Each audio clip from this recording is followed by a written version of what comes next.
Welcome to America's Day at the Races on FS2. Good to be with you. Our program brought to you in part by America's Best Racing. For the love of the race, visit americasbestracing.net today. Live coverage from South Ozone Park here at the Big A, and also from Hot Springs, Arkansas. We'll get you out to that third at Oaklawn. It's coming up in just a couple of moments here. Greg Wolf alongside New York Racing Association handicapper Andy Serling. And our feature race today, the 7th for 3-year-olds going 6 furlongs. Big scratch in here. And with Impressionist coming out, what does that do to this race? Well, it changes the complexion because he probably would have been favored off his big win. You know, I thought he was a little bit vulnerable. So from a betting perspective, if a favorite gets scratched and you want to bet against them, it's never a great thing. Still, there are 3 major players in Rotney, Mr. Larry, and Diffusky Island. I prefer Rockney. We'll see off the layoff. All right, we will get to that race coming up. Right now, it is out to Hot Springs Race 3 on the horizon here, a 2-turn mile. Condition-claiming racehorses who do not have 2 wins on the resume. For 3-year-olds and up, let's check in quickly as you look at the odds. There are even money on Southerner the 9. Well, our Hall of Famer standing by. Let's go to Gary Stevens. Yeah, guys, what a difference 2 weeks make. We canceled racing last weekend. Back today, 68 degrees. Fast racetrack today. Got a great card coming up for you, kicking off this 3rd race with the full field. But our feature race today, it's a good one. 3-year-old boys going a route of ground, and it looks like a good one, guys. We'll talk to you about that one later on. All right, Gary, thanks. And we're going to preview some of the big ones coming up on the weekend as well. That Bayakoa. Brad Cox has the inside and outside to a filly and a mare that both can win that race. Yeah, it was, of course, supposed to be run last week in the exact same field of 7 horses is back. Got the 2 stakes there, and the race is at Tampa. I mean, the Sam Davis tomorrow, we'll talk about it later. Could it have come up a better race? Yeah, it is wide open, and we'll preview that, as Andy mentioned, on that road to the Triple Crown. We'll see if Lone Rock, going the shortest he's gone in a little while, could do the mile on the 16th as well. So, is this the Eclipse Award-winning rider, Joel Rosario? Congratulations to him and his whole team, especially Ron Anderson, his agent. This one's a little overbet because of the preference of Joel, don't you think? I mean, not that the horse can't win, but... Asmussen, Joel Rosario tend at this meet, to take a lot more money than they probably warrant in here. Horse is dropping, though, from 25 non-winners to 2, but that was at Sam Houston to here at Oaklawn. Would you say that's almost sort of a lateral move? I don't think it's as significant a drop. Okay. I think that's very fair. We'll see. I mean, my alternative in here is the 4. You know, it's interesting, right? Joel Rosario is getting aboard Southerner. Well, the 4 is getting a big rider change as well. I think to Louis Contreras, and I think that really does matter in this race. And I like him a little bit in here. I thought he had a shot, and so I was going to bet a little win on him and make a 4-9 exacta box. Also, Graves Mill Road, the 10 isn't impossible. Yeah, comes in off a number, off a short layoff that could certainly get it done in here. Back to your 4 for a minute.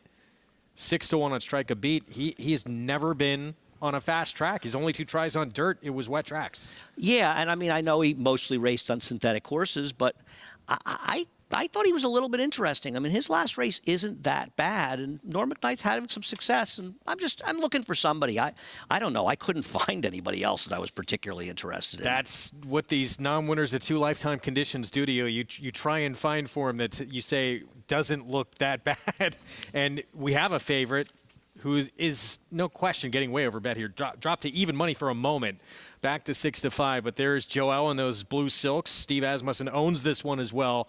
Congratulations to Joel. We're going to hear from Jay Privman later in the program and get his thoughts on what transpired at the Eclipse Awards out on the West Coast last night. Looking forward to that. Jay presented, as he often does, and usually he has to travel for it. They had it in California. And I think you feel similarly.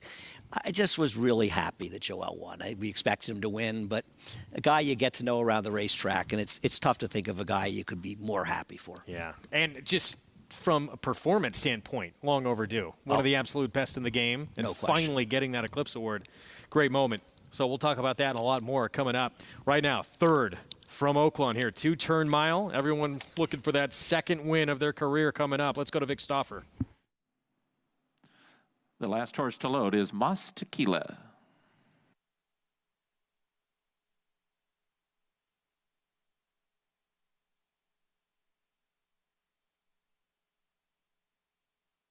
They're at the post. They're off. Strike a Beat stumbled very badly, dropped back to last. Southerner has asked for speed, and so is Oregon County. These two are quickest, with Tiz McNamara away a close third. Then to the outside in Graves Mill Road with Stud Puppy and Recklessness, followed by Mr. Cougar and Mas Tequila. Then comes Moon in the Sky, Megamax, the stumbling Strike a Beat, and Seaside Boy is the trailer, and the leader is Southerner. Southerner to the backstretch, clears off from Oregon County, who will take back and now attack from the outside. Southerner leads by a length. Oregon County is second, the same margin to Graves Mill Road, 3 deep in third. Tiz McNamara stays at the rail in fourth, and now he's about to move into third. And here's the Bug Boy Lopez moving Tiz McNamara up into a joint second. 2.5 lengths to Mr. Cougar and Recklessness. Another 3 back to Mas Tequila. He's joined by Stud Puppy.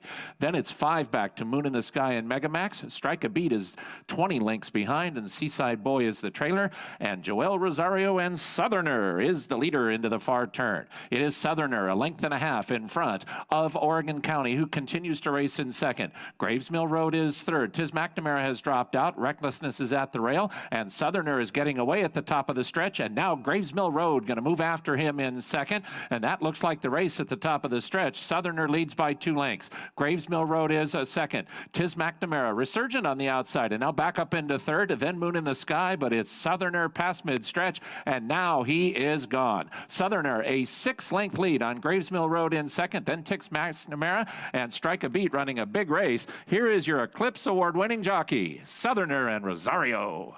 Southerner won by 8. Graves Mill Road was second. Tiz McNamara third, close for fourth.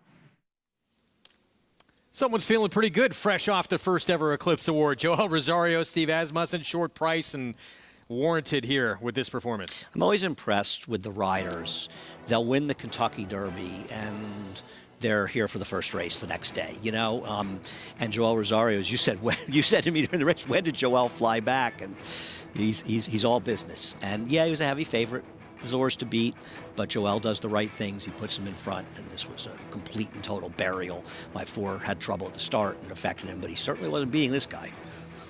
Yeah, it didn't look like anyone had a shot against this 5-year-old today. Gets just the second win of his career, and there's your Eclipse Award winner, Joel Rosario. What a year he had. Let's get back to the feature here in New York. We talked about the scratch of impressionists. Mr. Larry comes into this race off a 5-length score, but it almost was like a perfect storm that set up for him. Right. I mean, the problem is he was 21-1 last time. Now, just 20 days later, you're going to get maybe as little as 1/10 of that. And I'm not saying he didn't run well. He got a 77 buyer. He won by 5 lengths. But as you say, you got this blistering pace up front, and he also rode the gold rail until he angled out in the stretch. So it was a perfect storm. But you have to be a little careful sometimes, you know, and I especially, with these bias wins, because he did win convincingly and run fast. I don't think it's going to happen again less than 3 weeks later. And in that hot pace, too. I mean, it was 2 battling each other neck and neck up front. You knew they were going to tire. No, I mean, they went 21-4. That is a blistering pace, especially to see here in the winter. Going to take a lot of money, though. Trevor McCarthy will be back aboard. We'll talk about some of the others that you had mentioned, Rotney, Tafuski Island, a little bit later. That is the 7th race. And our feature on this Friday card, we're going to get back to Oaklawn, though. And they missed all that time. Back to action this week. They missed a week of action with that ice storm. How's the track doing? What was done in that downtime? Let's hear from Gary Stevens. Gary.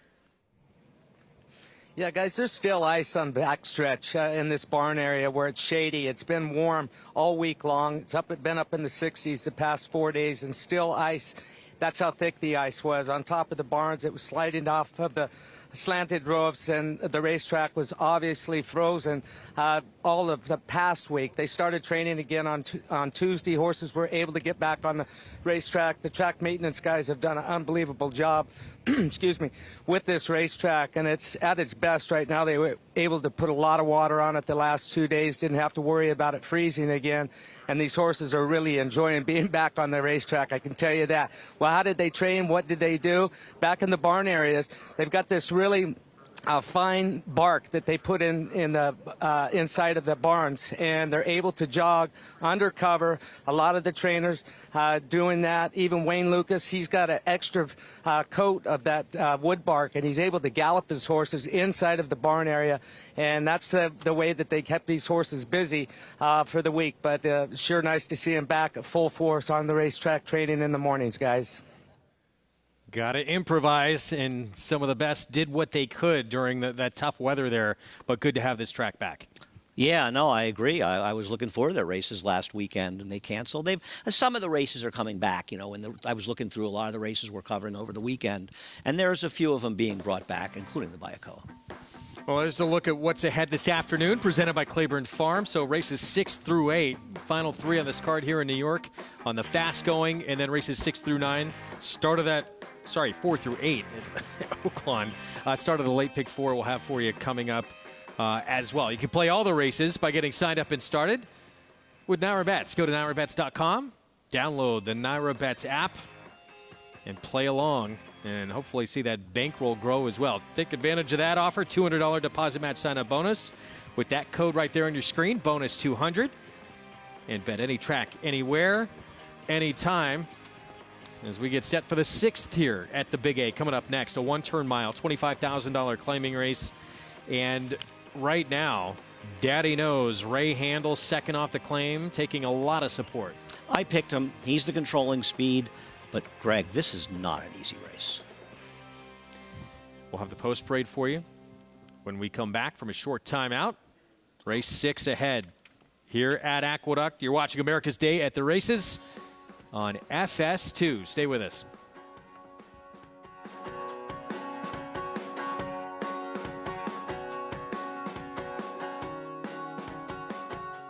A Grade 1 winner of nearly $2 million, Silver State hails from the sire line of legendary Claiborne stallion Danzig.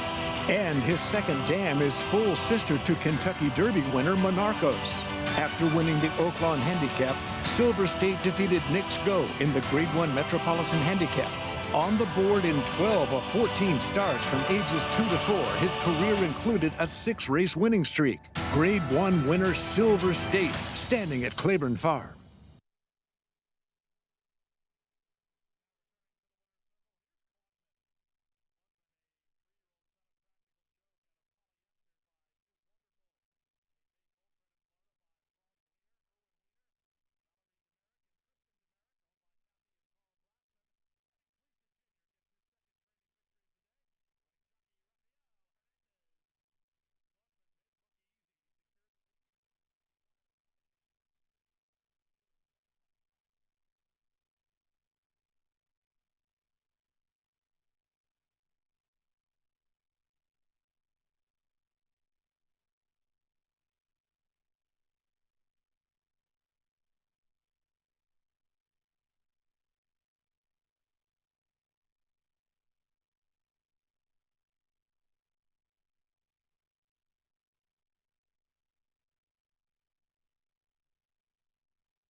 Back on America's Day at the Races here on FS2. We're getting set for the 6th here from Aqueduct.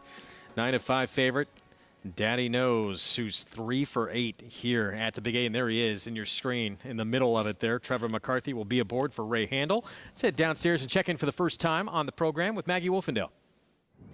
And Greg, we'll check in with Daddy Knows first here in the paddock. A horse that is coming off a little bit of a break, nearly 2 months for him, actually exactly 2 months. As he is a horse that, I'll be honest, I never really like in the paddock. He never makes the greatest impression, but he does show up out on the racetrack. But with a little bit of a break, it actually has done him well in the weight department and just his overall muscle tone and kind of substance. So I actually don't mind what I'm seeing from him here today. Now, he is a horse that does have an abundance of early speed, but also does have a propensity to want to get out a lot in his races. So I think, you know, a lot of times the riders it's in their best interest just to put their hands down and stay out of his face. And Ray, under his tutelage, this guy, whenever he's shown up in Ray's care, often just kind of applies minimal equipment. He just wears a cheater cut blinker, a horse that I've seen wear an extension blinker, just a ring bit. So I think it's a good sign with the lesser amount of equipment that he sports here today. But it's not as if there aren't any other faster horses in here. He is probably the fastest of the fast, but horses like Fast Break with Kendrick Carmouche aboard, does he apply a little bit of pressure? But I'm a little bit interested in a horse that does come back off a somewhat quick turnaround in number 6, American Rule.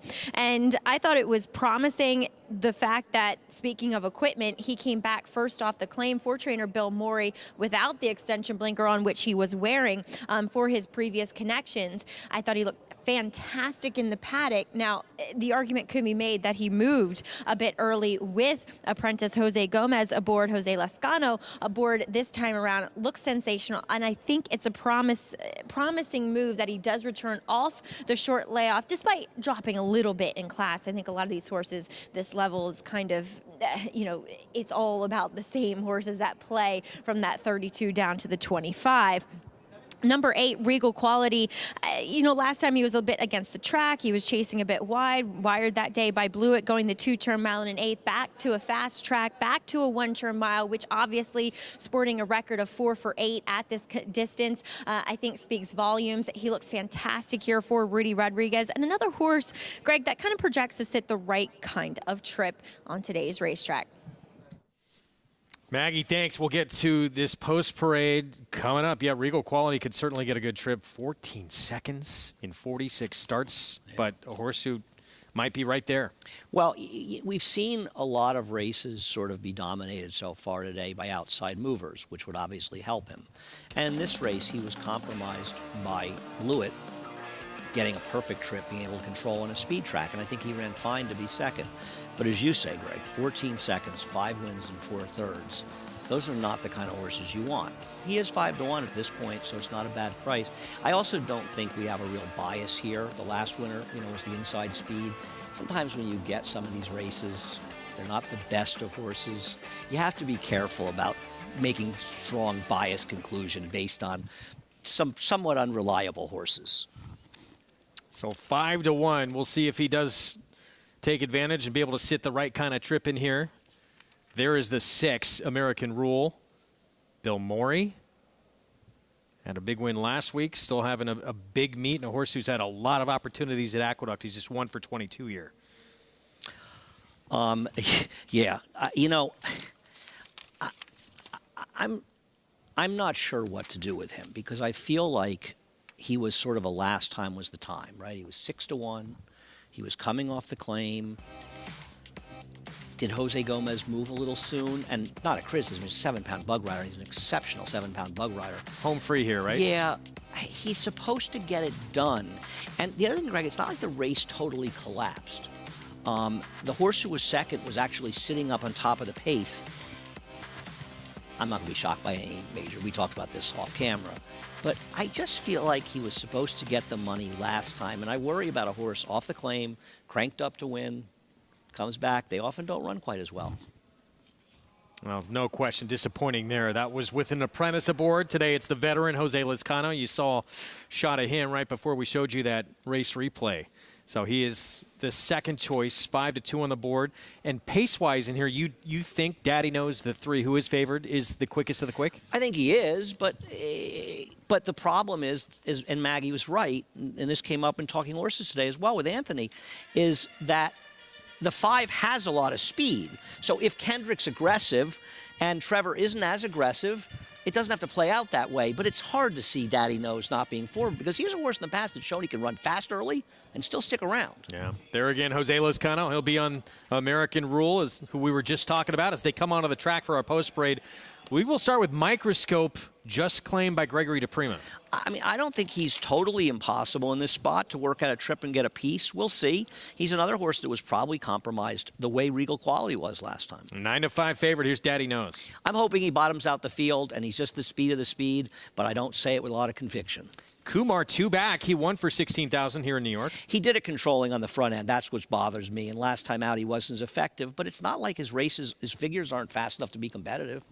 Fast break, other speed with Kender Carmouche. He would be the one horse I would be against in this race. I really respect Antonio Arriaga off the claim, but he was able to control in the front end and a track very much in his favor last time. There's Lezcano for Bill Morey, American Rule.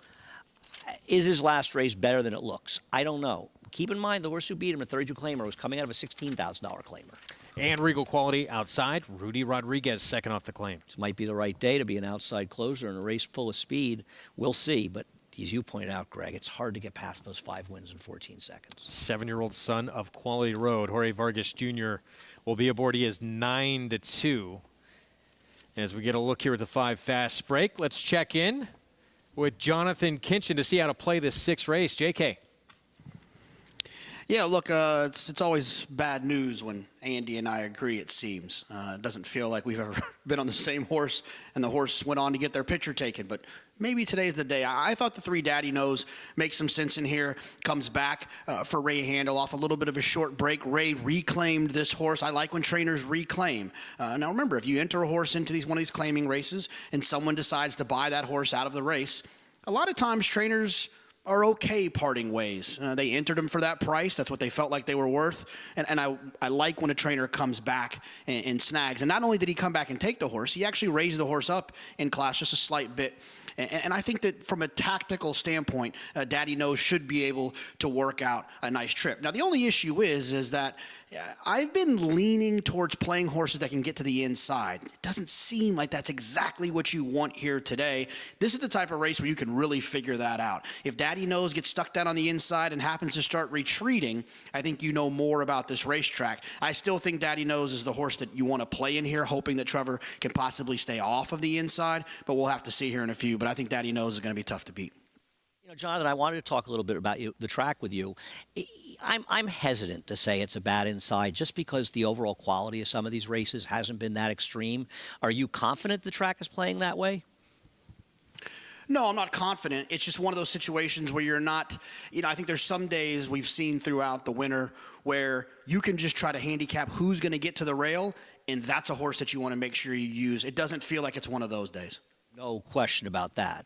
I agree with that wholeheartedly. And listen, one of the things, and I know you agree with this, we've had so many extreme biases. If we get a period of fair racetracks, which we usually get here, there is a lot of stuff out there we can make money with. And we've seen a couple examples of that today already.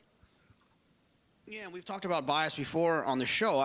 I am personally not the type of player that goes overboard trying to identify the bias on the day. What I prefer to do as it pertains to bias is I want to prove that there was a bias on a past day to understand how a horse's performance that ran previously wasn't as good as it looked or was better than it looked. Then I want to play them into a new situation and hope that you don't run into another biased racetrack that prevents that horse from running to the best of their ability. Thanks, Jonathan. It's probably one of the few times we agree 100%. 2-1 favorite. Daddy Knows, Ray Handel, Trevor McCarthy. Let's check in again with Maggie. Well, one thing I can say about, I don't know necessarily the track, but at least the conditions out here, there is a serious headwind as horses come down the stretch. Whether that plays into anything at all, I don't know, but at least I figured I'd mention it. As you can see, the flags in the infield are flying. I mean, they are exactly horizontal with the racetrack here. As we'll check in with number 5, Fast Break. Antonio Arriaga, and he's just very astute with his claims and is often very successful, and especially successful with his dirt routers. That's exactly what we're getting here with Fast Break. Yes, he does take a step up in class, and he doesn't get to control here like he did last time, but he's coming into this race looking particularly good, much like he did in his last few starts. But I like this 1 turn mile for him. We'll see what he gets to do here. I think he's very dangerous, but is taking some money at 3-1, Greg. All right, Maggie, thanks. Loading up. Keep your eyes on this pace battle early with the 8-5 favorite, the 3. Daddy Knows can fast break the 5. Keep him company. If he can, it's going to make life very difficult for the favorite. But if the 3 can get loose, maybe he is gone in here. And we did see the last winner wire the field. He broke from the inside, or she broke from the inside. So I think, and I do think Trevor's probably feeling like if I can get clear, I'm better off being a little bit off the rail. If I can get there, you'd better to be safe than sorry. 6-year-old son of Scat Daddy moving in line. He's the 8-5 choice, looking for the 5th win of his career. Let's go upstairs. John Imbrial with the call. Waiting for American Rule and Regal Quality.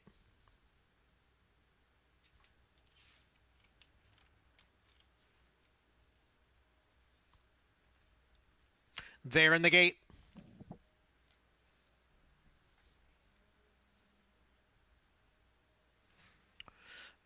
And they're off. Daddy Knows. Regal Quality's on the outside, but now moving on through is Fast Break. And Fast Break has now taken the lead. Daddy Knows is right alongside in second. The front 2 have opened up 2.5 lengths on Kumar, who's in between horses. To his inside is American Rule, and on the outside, Regal Quality, almost 5 lengths back to Microscope, who trails the field in 6th. And it is a battle up front. Daddy Knows on the inside and Fast Break on the outside. The opening quarter went in 23 1/5 seconds. American Rule sits just off the front 2 in 3rd. Then it's Kumar, who's 4th by a neck. On the outside is Regal Quality, and farther back is Microscope. It is Daddy Knows and Fast Break, and they continue to duke it out here with American Rule looking to rally down at the rail. The opening half went in 46 3/5 seconds. It's Daddy Knows on the inside, and on the outside, Fast Break. Fast Break pokes a nose in front of Daddy Knows. American Rule runs in 3rd. Regal Quality is on the outside. Then Kumar and Microscope, the trailer. They're coming for the quarter pole. And the front 2 are still at it. Daddy Knows and Fast Break. And room on the inside for American Rule. And he comes on through. So now it's 3 of them across. And now Regal Quality joins him on the outside. 4 of them across with an 1/8 of a mile to the finish. Here's Daddy Knows. Here's Regal Quality on the outside. It's Regal Quality and Daddy Knows. It's between these 2 as they pass the 16th pole. And now Regal Quality has taken a narrow lead. Daddy Knows continues to battle on. Regal Quality the winner by a 1/2 length. Daddy Knows was 2nd. And farther back, Microscope came on for 3rd. Well, as Maggie predicted in here, Regal Quality, he got a setup, and it certainly worked to his advantage. Gets the 6th win of his career. Yeah, he was not the bridesmaid today, and he got a very, very good trip and a very good ride from Jorge Vargas to get the money. The 3, and Daddy Knows, is such a game racehorse. And we were talking about it watching the race. I mean, he felt like he was kind of done top of the stretch. And while he lost the race, he never stopped fighting. He may have won what is it? He won the battle, but he lost the war. Yeah, I mean, look, the 5 drops out of it, who was battling him up front, and he's still hanging around late. Yeah, I mean, right. I mean, he finished nowhere. Is the rail bad? Is that why the 6 backed up? He backed up so badly, though. Is it the rail, or was he just bad today? Doesn't feel like it was just the inside. Regal Quality, Rudy Rodriguez, 2nd off the claim. Jorge Vargas and a 7-year-old son of Quality Road at 6-1. 3rd biggest price on the board. Yeah, I mean, I think the problem was that they saw what we were talking about. A lot of people see he's 5, got just the 5 wins, 1 for 22 at Aqueduct. He's just not a winning type.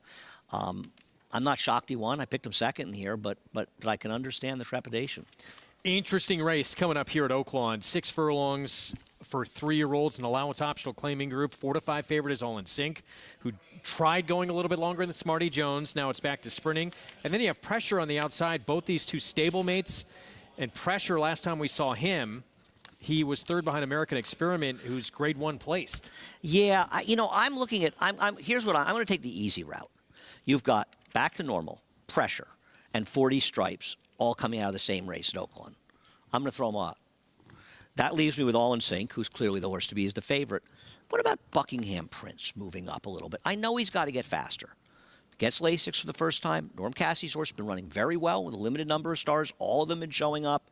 And it's not like he has to improve that much to be a factor. So I was going to bet a little 2-3 box and a 3-2 exacta. Yeah, the price is right. Certainly, it's 7-1 for him. He's the 2 there he is in those famous silks. Mary Lou Whitney stables. Would love to see those silks win. Norm won with those silks on opening day at Saratoga last summer.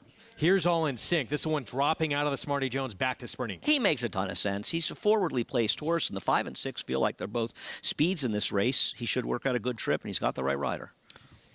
It's a big step up for Drifter, who was in for 30 maiden claiming to get that first win. Yeah, he would be a massive upset in this race. 22-1. Giovanni Franco rides. Banjo Bear next door, the 5. First ever start was a win at Remington, and now he moves to a new barn.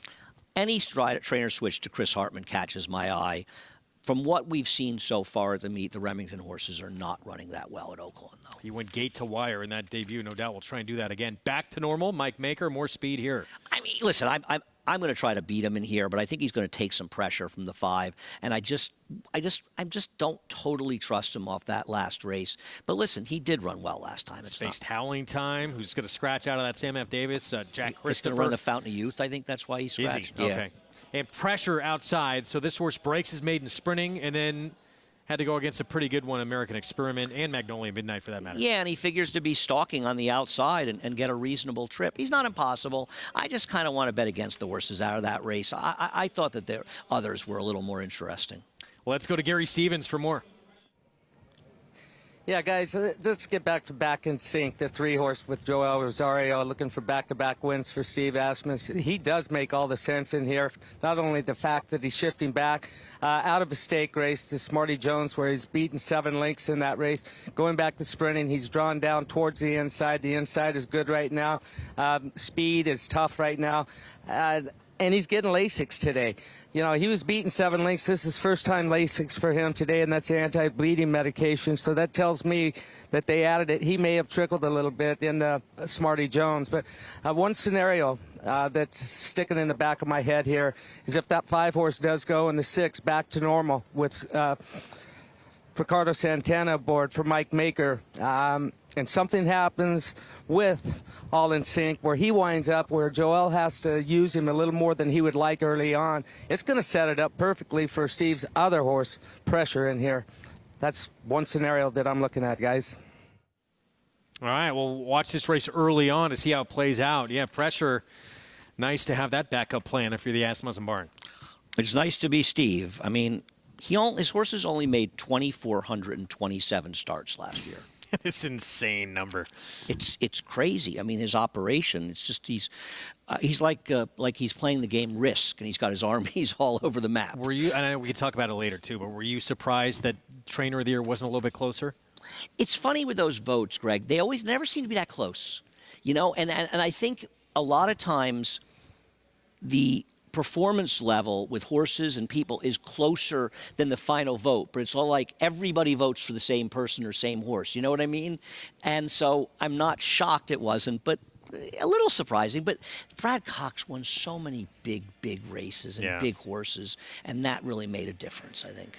189 for Cox, 33 first-place votes for Asmussen. Right. It doesn't feel like he had 6 times the year that Steve Asmussen had, or even that much better than Chad Brown either. But it just seems like everybody ends up on the same choice, even though it shouldn't be that big a differential. Well, even money in 5-2. The Asmussen barn with the top 2 choices here, Jonathan. Yeah, look, this is a tough race. I mean, obviously the 2 and the 3, Buckingham Prince and All in Sync, make a ton of sense. But we talk about it all the time when we're looking at Oaklawn Park. I'm a sucker for outside types at Oaklawn Park. It just feels like that's the trip that wins a lot, especially tactical horses. So the 2 horses that I felt like kind of fit that mold and happen to be okay prices are the 6 Back to Normal and the 7 Pressure. The 6 Back to Normal, this horse has some nice early pace figures. If you look at some of his races, this horse uses a lot of energy early. If somehow Ricardo can save some some of that energy early, I think that those final speed figures could take another step forward. And I feel like Back to Normal does get a good setup here with Ricardo being able to sit outside of the main competition. And then the 7 Pressure is another horse. If you look at Pressure's past performances, this horse debuted at Churchill in the mud and didn't run well. I'll forgive that. Comes back and gets hooked in a speed duel and still holds on and wins. That gives a little bit of bonus points in my opinion. And then one of my favorite kind of bet back situations is a horse that gets stuck down on the inside in a speed duel, now getting to go towards the outside and be able to have a little bit more options and not have to be hustled away from there as well. So it's the 6 and the 7 for me, and based on price, I would go with the 6. All right, JK, thanks. He brought up a point of one of these horses trying a different kind of track. All in Sync, his last 2 starts, they've both been sloppy racetracks, including that big figure he got. I agree. Now, he ran well enough in his first start on a dry track to suggest it may not make a difference, but it is worth pointing out. He's also cutting back in distance, and I like those turnbacks. But the problem is with him, he's not a 4 to 5 shot in this field. And the presence of Joel Rosario is just, every horse he's riding, and he's a great rider, but it's still horse racing. And I think there will be some situations where you can bet against him because of it. Certainly we're going to see this all meet. We're going to see this all year with him? I don't think we'll see it as much in New York because you got Irad Ortiz and Jose Ortiz and Luis Saez and John Velasquez, and there's other. There you're going to see it a lot more. We thought he was overbet in the last race, and look what happened. Right. He was underbet. He was. Well, I don't think we're surprised he won, but you will, if you pick your spots and you find it, there'll be times you like to see Joel on your horse because he's going to give a good ride, but you don't want him on your horse who's going to drop the price 2 points. He's on the 3 here, All in Sync. Let's go upstairs. Vic Stauffer, the call. They're off. Banjo Bear wins the break and goes for the front end. Squirts away. Banjo Bear very fast.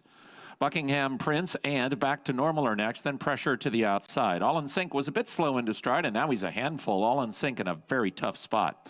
Then comes Drifter, and at the back of the pack is 40 Stripes. So Banjo Bear is the leader up the backstretch from Back to Normal in the second. Then it's a lineup of 3. Buckingham Prince at the rail, All in Sync between horses, and a 3-wide Pressure.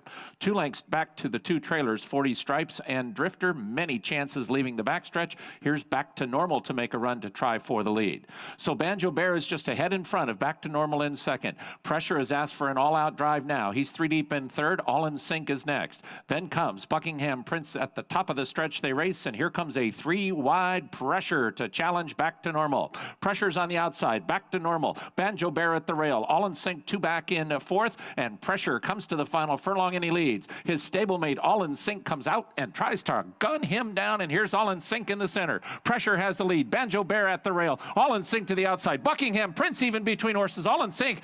Banjo Bear, Buckingham Prince, All in Sync, and Buckingham Prince. This looked like All in Sync had it, and then at the wire, Buckingham Prince made it an inch either way. This is very close. Photo finish. You were commenting to me what's going on here with the 2 who just waited and waited and waited. Might have won this race. I don't know. I think Vic Stauffer, the announcer, hit it on the head. The 3 looked like he had it won, but right at the wire, that 2 horse might have gotten that surge that might have gotten him there. I have a big reverse. I have a small 2-3 and a big 3-2. I bet a little to win the 2, so I won't lose money, but I'll hope the 2 won. Florent Giroux just waiting for room in front of him. Talk about waiting till the last minute. Let's watch this. I can't tell. I don't know if there's an angle. I'm thinking the 3 may have won it, but I don't have any confidence in calling photos at Oaklawn. You know what I mean? I just don't. Another look. Not that this will tell us anything, but no, it won't. But we'll look at it anyway. Hey, it's fun to see the battle between these 2. It is less than a nostril separating these 2. Right. When you show that angle, the inside horse always has a gigantic edge.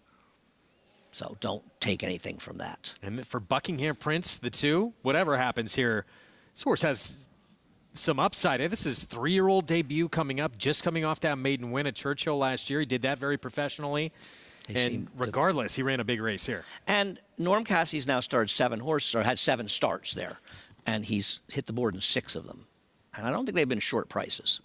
And he ran a good race in there. And it's It's funny because the three, they're telling us the three all in sync got it done. It's Joel Rosario's world, and World is living in it. He was lucky to win last time. He beat his father's horse. And I don't know if you remember that race, but the second horse, I'm not sure you were on, was a first-time starter for his father. Yes, I remember. You were on with Yeah. Richie. I was watching at Had home. a bad break. He got a terrible break, and he should have won that race. Lucky then, unlucky today. Wow. That's the way this game can go. It's all in sync. Short price favorite by the slimmest of margins. Two-time reigning Eclipse Award winning trainer. No time to rest for the successful. He's hit Matera and coach lined up for the Grade 3 Bayakoa on Saturday. We'll preview it next. Introducing a stallion, as top class as they come. In 22 career starts, he won or placed in 12 graded stakes, competing in 15 Grade 1s, earning over $1.7 million. His undisputed speed is evidenced by 7 100-plus buyer speed figures, a 3-time Grade 1 winner, Raging Bull. No sport in the world brings the wins home like racing. It's one-of-a-kind, high-speed, high-stakes action, and Naira Bets takes you there. Place your bets and watch the races live from anywhere. With Naira Bets, make easy, secure deposits and promotions every day to earn reward points or cash. Download the Naira Bets app or visit nairabets.com.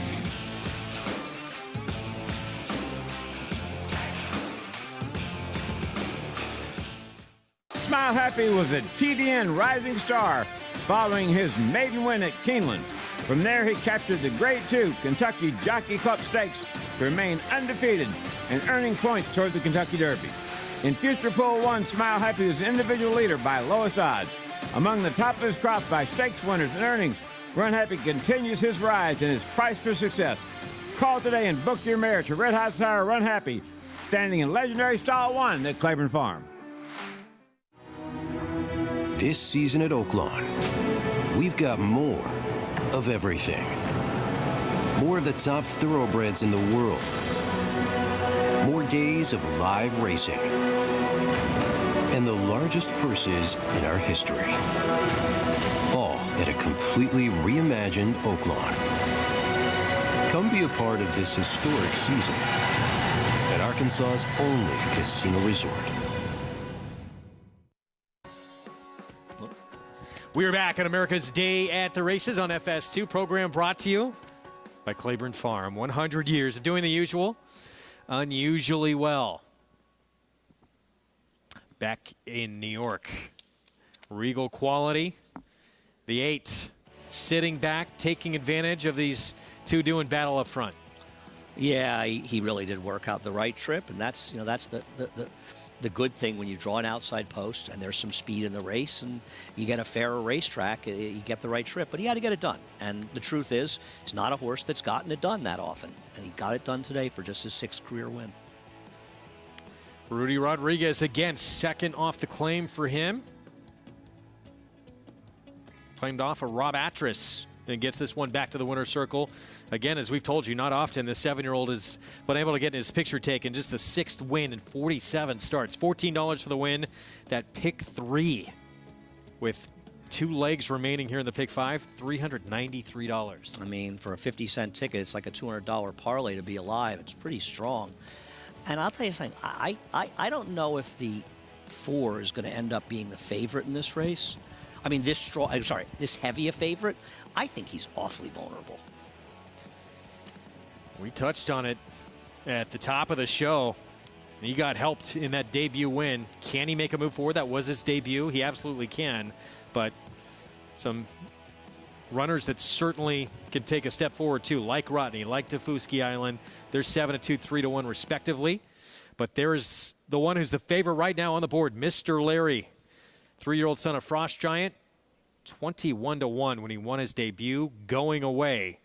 Our features coming up next.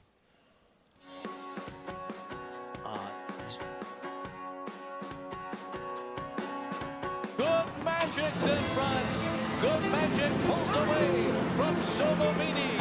Good Magic's gonna win his first race, and he's gonna do it in the Breeders' Cup Juvenile. Good Magic the front of the field in the Toyota Bluegrass to win it. The champ is back. Good Magic in a good-looking performance. 800,000, 75, 875, 8.5. Pete, 775,000. Thank you. Magic's in front.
Back on America's Day at the Races, you can play all the action by getting signed up with NyraBets. Go to nyrabets.com, download the NyraBets app, and bet any track, anywhere, anytime. Our feature here in New York is up next. 3-year-old sprinting 6 furlongs. The even money favorite, a horse we've been talking about since the beginning of the program, Mr. Larry. Start number 2 for him after a 5-length score in his debut. Let's head downstairs to Maggie. We'll get to him in a moment, Greg, but first let's talk about some horses coming back off respective layoffs. We'll begin down on the inside with Ava K's Boy, number 1 in here for Carlos Martin. And on paper, he looks a bit slower, but he was running those races earlier on as a 2-year-old, and with natural progression, well, horses can run faster numbers than what they did in their baby steps of a career. And physically, you want to look for them to progress as well, and he has done just that. He's really filled out. He's so much stronger. I mean, just really developed behind the saddle. I am impressed with what I'm seeing, honestly, from Ava K's Boy, just relative to what he looked like going back to August and September of his 2-year-old year. He comes in here incredibly well conditioned, and he seems sharp to boot, which I like as he does get LASIK for this return to the races. I think there is definitely a step forward in Ava K's Boy. Will it be enough for a winning effort? Not sure, because we'll take a look at number 3, Rotney, who did run faster as a 2-year-old. But Rotney was a very physically mature 2-year-old. Physically, he was ahead of many of his foes when he met them on the racetrack. And I can't say that's not necessarily the case here. He's a big, robust boy, but the layoff has me a bit concerned as he is coming off of a 6-month break because he's a heavier type. And he's gotten a bit hot here, which is sometimes an indication of a horse that needs a race because it's not like it's warm. Yesterday, it was warmer. We saw several horses kind of getting a little bit warm in the prelims. Not the case. He's since dried off since they have put the tack on him, but I don't know. I just proceed lightly with him. I could see him running very well here, and he is sharp with a horse that did have a lot of speed in his last effort all way back in August. Now, number 4, Mr. Larry. I totally get why Andy's against him, but he was in a field where there were several appealing-looking first-time starters, and he was one of them. I talked about him, and he does have a decent pedigree to boot, especially going back a generation, and he just had the appearance of possibly needing a start.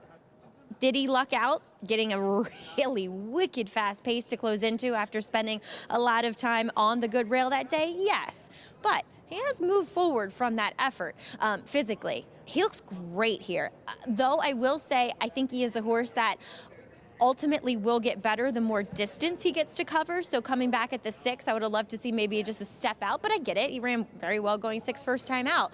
He's so much more fit in his second start. So we'll see. Can he have a repeat of that debut race, Greg? We'll see if he can take a step forward. Thank you, Maggie. 21-1 in that debut. 6-5 favorite. That value evaporates quickly in this game, doesn't it? Yeah, and that's also part of the problem. I mean, you're talking about a horse that's just a completely different betting proposition. And even when he drifts a little bit and 3 comes in, you're not getting more than 2-1 on him. And so many things went right for him in this race. And now he's coming back 20 days later, a horse that was really ready to win his debut. I'm skeptical. Public does not seem to be worried. He is taking a lot of money. Meanwhile, next door to him, Rodney, the son of Run Happy, who's start number 2. His only time he's been on a fast track. His debut was on a muddy track. He wins at Saratoga for Mike Maker, and now comes a 3-year-old debut. And obviously, you look at their races, and he ran a 68 buyer. Mr. Larry ran a 77 buyer. First of all, he didn't have the great setup that Mr. Larry had. I mean, he controlled in the front end, but he set a quick pace in doing it. And that was 6 months ago, 6 months and 10 days. There's no reason that he can't improve 10 to 12 buyer points from a race like that. And he already is as fast as Mr. Larry, and he looks like the controlling speed on paper with the 2 out of there. I think he's dangerous. You know, one of the horses that has a big chance in tomorrow's stake that we'll talk about later, similar type situation, right? Broke his maiden, off a great deal for Mike Maker, came back and ran big.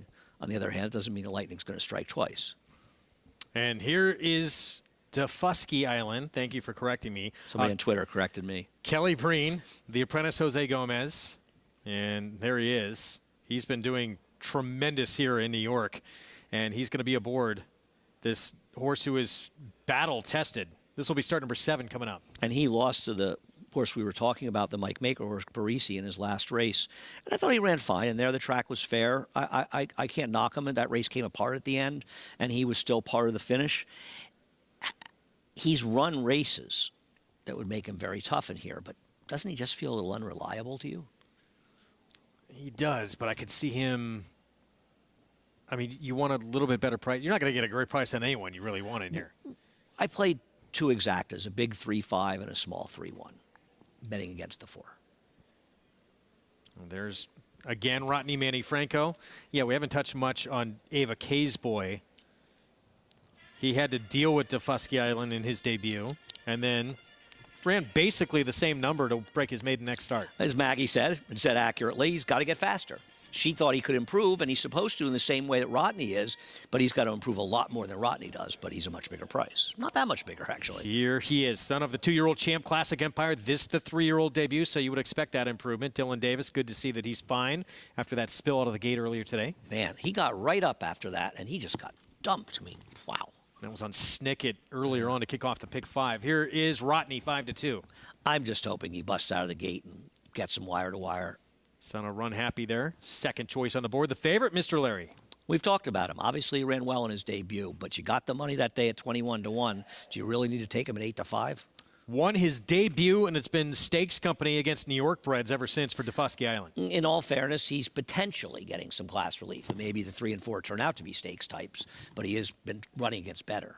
And this will be the dirt debut for Open Till Midnight. Jimmy Ryerson looking for his second win today. He won today's opener with a first-time starter.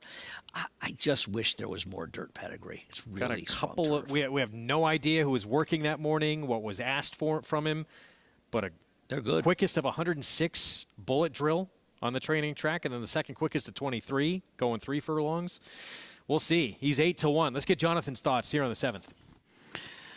Man, I mean, I try not to use the word love on here, but man, I kind of love the 5 Defusky Island for a couple of reasons. One, I like the draw. I like this horse is drawn outside of the main competition, and although I'm not cutting in line to declare that you don't want to be down on the inside, I do think that if you had your choice, being on the outside might be somewhere that you wanted to be. So Defusky Island feels like the type of horse that will be there. I also like the fact that back as a 2-year-old, this horse ran a couple of really big races that absolutely could win this race as a 3-year-old. And he won those races as a 2-year-old. His comeback race last time in January, I thought ran well enough, got a nice speed figure, had some nice tactical speed early. The pace figures came back pretty quick. And I think the cutback's going to actually help Davusky Island from the 6.5 to the 6. So, like I said, I don't want to go full love, but it's pretty darn close to loving the 5 Davusky Island. 3-1. He's third choice on the board. He makes a nice appearance there. I would have bet that Jonathan would like the same horse as me, Rodney. I was wrong. What made you think that? I don't know. Layoff. I thought he'd think of it similar to me. I thought, maybe he felt he could wire the field. He's not wrong what he said about the 5. I mean, he makes a certain amount of sense. And I think we both have the same opinion, which is let's bet against the 4. Yeah. Well, 3 and the 4. There's the upside. Lightly raced Davusky Island. Sort of know what you're going to get, and he's battle tested. Let's go back down to Maggie. So check in with Davusky Island, a horse that last time he tried, he is game when he gets involved in a race. He didn't ever switch leads though late in the game. I don't love to see that. Maybe it was a product of the racetrack being less than fast, labeled as good and harrowed that day. I don't have too much problems with him, but I do feel like in talking about his fast races, his first and third start of his career, he was kind of that 2-year-old. He just presents himself as a precocious type that hasn't really grown and done much physical changing as a 3-year-old. But again, I get where he can win. Now, the wild card, as you were pointing out, Greg, is number 6, Open Till Midnight. And those works, they're good. Back on January 25th, the track's slow. I mean, considering it was so cold and we had snow and so on and so forth, the track was slow. I mean, on a fast summertime racetrack, I would say that'd be like nearly a 47, considering the way the tracks have been. Now, as far as pedigree, the Midnight Storms actually have been better dirt sprinters, at least of his progeny thus far. Dan never broke her maiden while being a little bit better of a turf horse. The half-sister was an okay dirt sprinter. He does look more turf meant from the physical sense of things. But he does add blinkers, shortcut blinker, and he is wearing a burr on the left side of his bit. So maybe a horse that does want to kind of lug in a little bit. So we'll see. Just a wild card, the kind of outlier in this field. Who is 10-1. Thank you, Maggie, for this first try on a dirt surface for Open Till Midnight with Jose Lezcano. Yeah, we'll see. These are wild card horses, and they've got nowhere else to go, right? And sometimes, trainer, just taking a shot, and they wind up finding something, and that's the surface going forward. We'll see if that's the case here with this one on the switch. Here's Rodney about to move in. He wants to be forward. He wants to be alone in front. We'll see if he can get there. He's pretty quick. I mean, if assuming he breaks, it's highly unlikely that he's not going to be controlling this race. Mr. Larry's not slow. I think a lot of people look at him and say, well, he's 8 lengths behind. Well, they were flying up front. So don't think Mr. Larry can't put himself in the game. And there's Lezcano. Dirt debut again for this one. 6-5 favorite, though, is Mr. Larry. Trevor McCarthy. Let's go upstairs. It's our feature on the Friday card. John Imbrial, the call.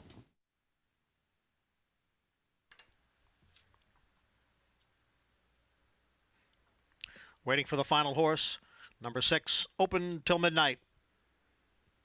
And we are ready for race 7.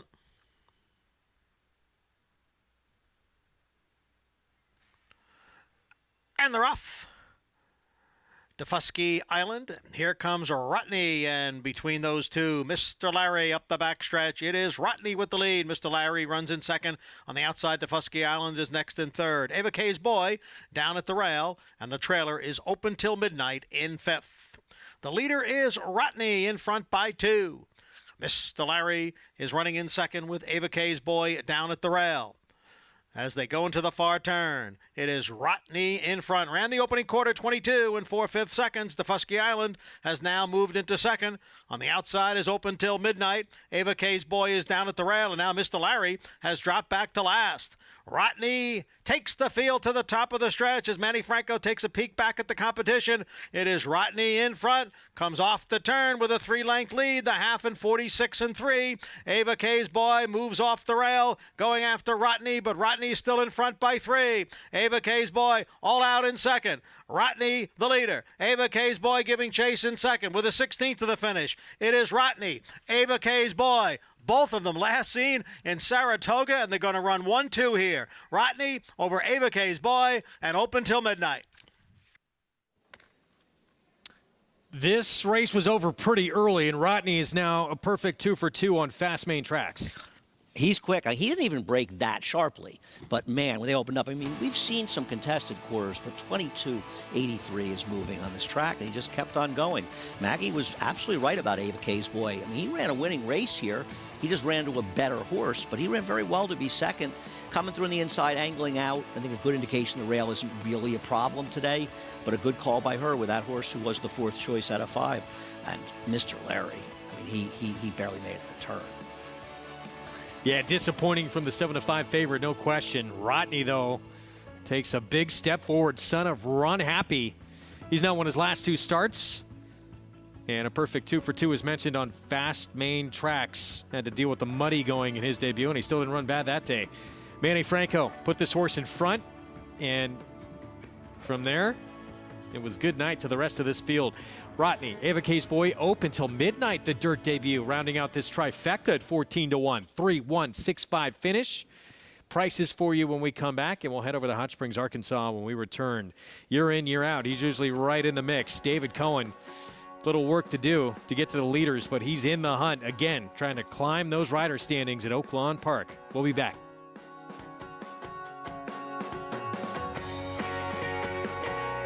This proven son of Giants Causeway has sired 7 millionaires. With over 10% stakes performers, his recent top runners include Tarabi, placed in the Grade 1 Spinaway and Breeders' Cup Juvenile Fillies, Grade 2 winner Plum Ali, multi-millionaire Shivaji, plus these standout performers. Now his biggest book in the past decade will be 3-year-olds in 2022.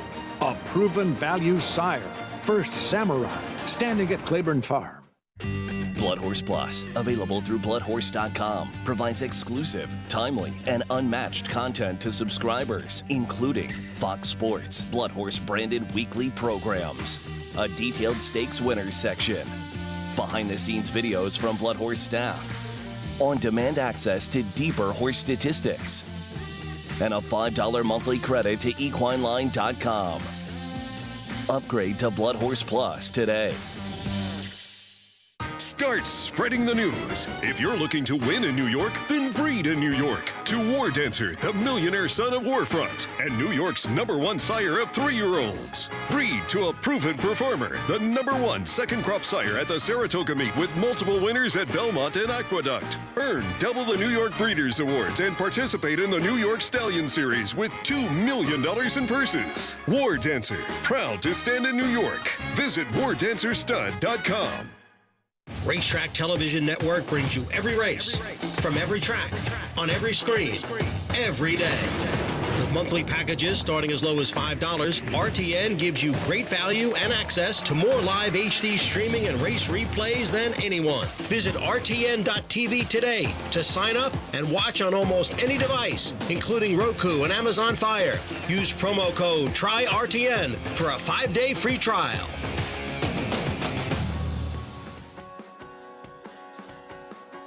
We're back on America's Day at the Races, program brought to you in part by America's Best Racing. For the love of the race, visit americasbestracing.net today. Rodney taking a big move forward in his 3-year-old debut. Son of Run Happy has now put together 2 consecutive victories for Mike Maker. Run Happy's, they're getting ready to heat up.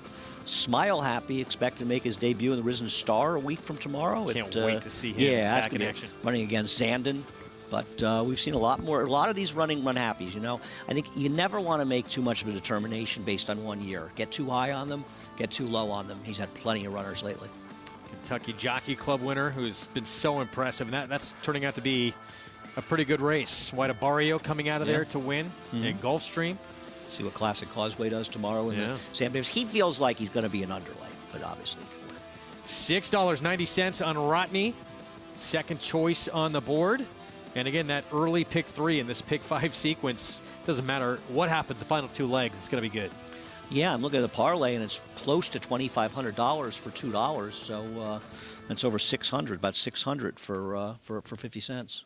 Oh, we talked about David Cohen as we went to break. He's going to be on Ernie Banker in here for Carl Broberg, horse who just ran at this condition here at Oaklawn. Last time out, he missed by a neck coming from off the pace. The problem I have with him is, and I bet Ernie Banker in both of his last 2 starts, he's starting to look like a horse doesn't want to win. He had no excuse not to win last time. I thought Vasquez gave him a very good ride. He just couldn't get up. He's 1 for 12 with 2 seconds and 4 thirds. I'm not going to be shocked if he's there. Let's see if Salado runs back to his last race. But I'm interested in the 10-horse Beer Chaser. I thought he got the wrong ride last time. I just thought, and I like Arias as a rider, that he got totally shuffled out of that race. And with an outside post today, he should be able to get a cleaner trip. The public's obviously agreeing with me. They're betting him. Yeah, he is 7-2 on the outside. Let's go to the 3-2 favorite, though. So you brought up Salado. Breaks his maiden for 40 maiden claiming. Does that on a sloppy racetrack. Got a pretty big figure for it. This field. That's the thing, right? His other good figure was on a turf. And he improved so dramatically. Now, to be fair, he cut back in distance. It was his second start off a long layoff. And he does feel like he's the speed, but isn't the 5 Darkness Trembles going to get in his way a little bit on the front end? It would appear with well, coming into that last race, we knew he was going to be quick with a 3 furlong bullet gate drill. 5 furlong win last time. Yeah. I mean, I'm not overly confident on the Delta Downs form. Really a track that basically Tom Amis owns. King of Delta. He's the king of Delta. King of Delta, king of Fairgrounds. He's got a lot of wins at both those tracks. He's just the king. Gary, your thoughts on the favorite here? I've actually never won a Kentucky Derby, Wolfie, but I bet I probably could. No offense, G. I've watched a lot of replays, and I feel like I could get it done. The 5 I like in here a little bit. This is a horse that Darkness Trembles. This is a situation where the horse debuted for 32, was bet a little bit that day, and won pretty impressively. It feels like maybe they kind of got away with running this horse for a tag. Got an okay speed figure, ran a little bit early, was down on the inside. You know, I think this horse ran better than it looks. And for a bunch of horses that don't like to get their picture taken, he hasn't necessarily proven that yet. He hasn't proven that he's in this group of kind of picture and camera shy. So I'm going to give Darkness Trembles a little bit of a shot here at a price, 17-1 on the board so far. All right, big number there. Take a shot. 7-5 favorite, though. Solano, Francisco Arrieta, Joe Sharp. I think the 2 is dramatically overbet in this race. I'm sorry. We just don't know enough about him, right? right? Betting him off that one race on a sloppy sealed track, getting loose in the lead, and I just think he has to take pressure from the 5. I'm not going to be surprised if he wins, but I think he's very vulnerable here.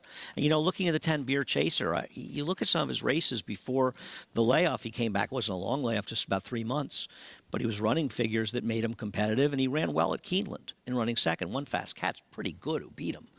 He came back. I think he ran a 91 Buyer winning at Oaklawn in the last few weeks.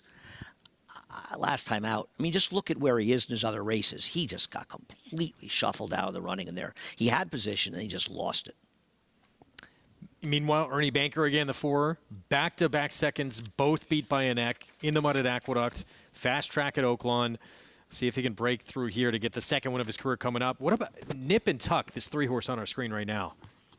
Not impossible. Big price, isn't it? He is a big price. Thank you. I'm going to throw him in a little bit in the exact. I agree with you. It's 1 for 17. I know that doesn't inspire a ton of confidence in here, but that race, he's coming out of a 50 non-winners at 2, so he is dropping a class. And he ran a credible effort, certainly 2 and 3 starts back, even though 3 starts back was at Indiana. 3-2 favorite, though, Salado. No, I agree with you, though, on the 3. Who did Jonathan like again? I'm sorry. A 5. Okay. Wow. Okay. See, that's the thing. He likes speed. That's why I thought he'd like Rodney. I think he's the speed of the speed, I'll tell you that. Why not take a shot? Going to be quick. Can Salado pressure him? Because That's how he got his win in that sloppy racetrack last time out, but Darkness Trembles might be too quick for him. We're set, race 5, start of the pick 5 from Hot Springs. Vic Stauffer the call. They're at the post. They're off. Salado broke very well and goes for the front from Appraisal and Beer Chaser. Then comes Nip and Tuck. Ernie Banker and Darkness Trembles are next. Then Latin Casino, and the trailer is Wise Kozan.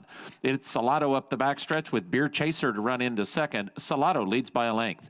Beer Chaser is second 3/4 of a length to Appraisal, third at the rail. Latin Casino, Darkness Trembles, and Nip and Tuck, all about 4 from the front. Then Ernie Banker. He's got 5 lengths to make up, and 2 in front of the trailer, Wise Kozan, as they round the far turn with Salado and Beer Chaser 1-2. Salado to the quarter pole, now only a half length in front of Beer Chaser, who continues to inch closer in second.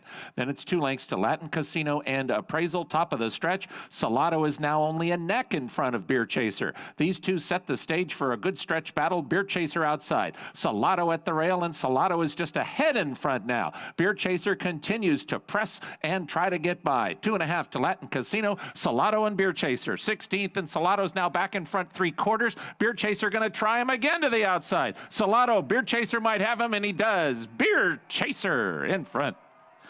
Beer Chaser beats Salado. Latin Casino third, Appraisal fourth. Beer Chaser took them all that stretch, but finally able to get by the favorite Salado. And you just see the difference in trips, right? Last time just got completely lost in the race. Today, the outside post, Canchari did a great job, got him right into position. The 2 ran well. I mean, I was not right thinking he was particularly vulnerable here. He ran a winning race. Beer Chaser just ran a little bit better. How about Latin Casino in third? Going to make this a huge trifecta. Yeah. That was a surprise. 10-2-8, top 3 finishers at Oaklawn. We still have the nightcap coming up. Back here in New York. 1 mile for New York bred maidens. Can David Donk take this finale on our Friday card? He'll try and do it with a big long shot who's moving to a new surface when we come back.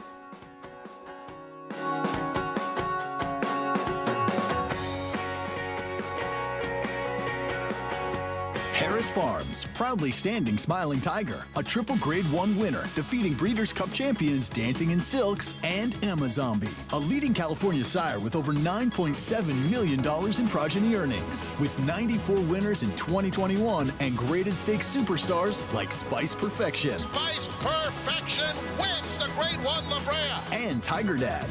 Smiling Tiger, a leading California sire, standing at Harris Farms. It pays to be Cal bred.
Grooms get here about 4:30. get to the stalls, do the stalls. Hot walkers don't need to be here till 5:30, till we start training. My alarm goes off at 4:25, 4:15. I'm in here by 5. Georgie's the rider. He gets here at 5:10, 5:15, sets attack for both riders. First set's at 5:30. Beyond Brown can be second. All right, well, she'll be number 2. Let 87 North be 1, so. And we're in a late race. Boy, a lot of days this meet, so a lot of long days. You got an easy morning, only 8. Okay. You won't know what to do. I guess same thing, huh? What's it up? Straight off. He might need to do her too, Faye. My dad has owned and bred horses since I was about 8 years old. We were in 8th grade and we'd all meet with our guidance counselor, and I think they always asked everybody, what do you want to do when you grow up? And I'm going to train horses.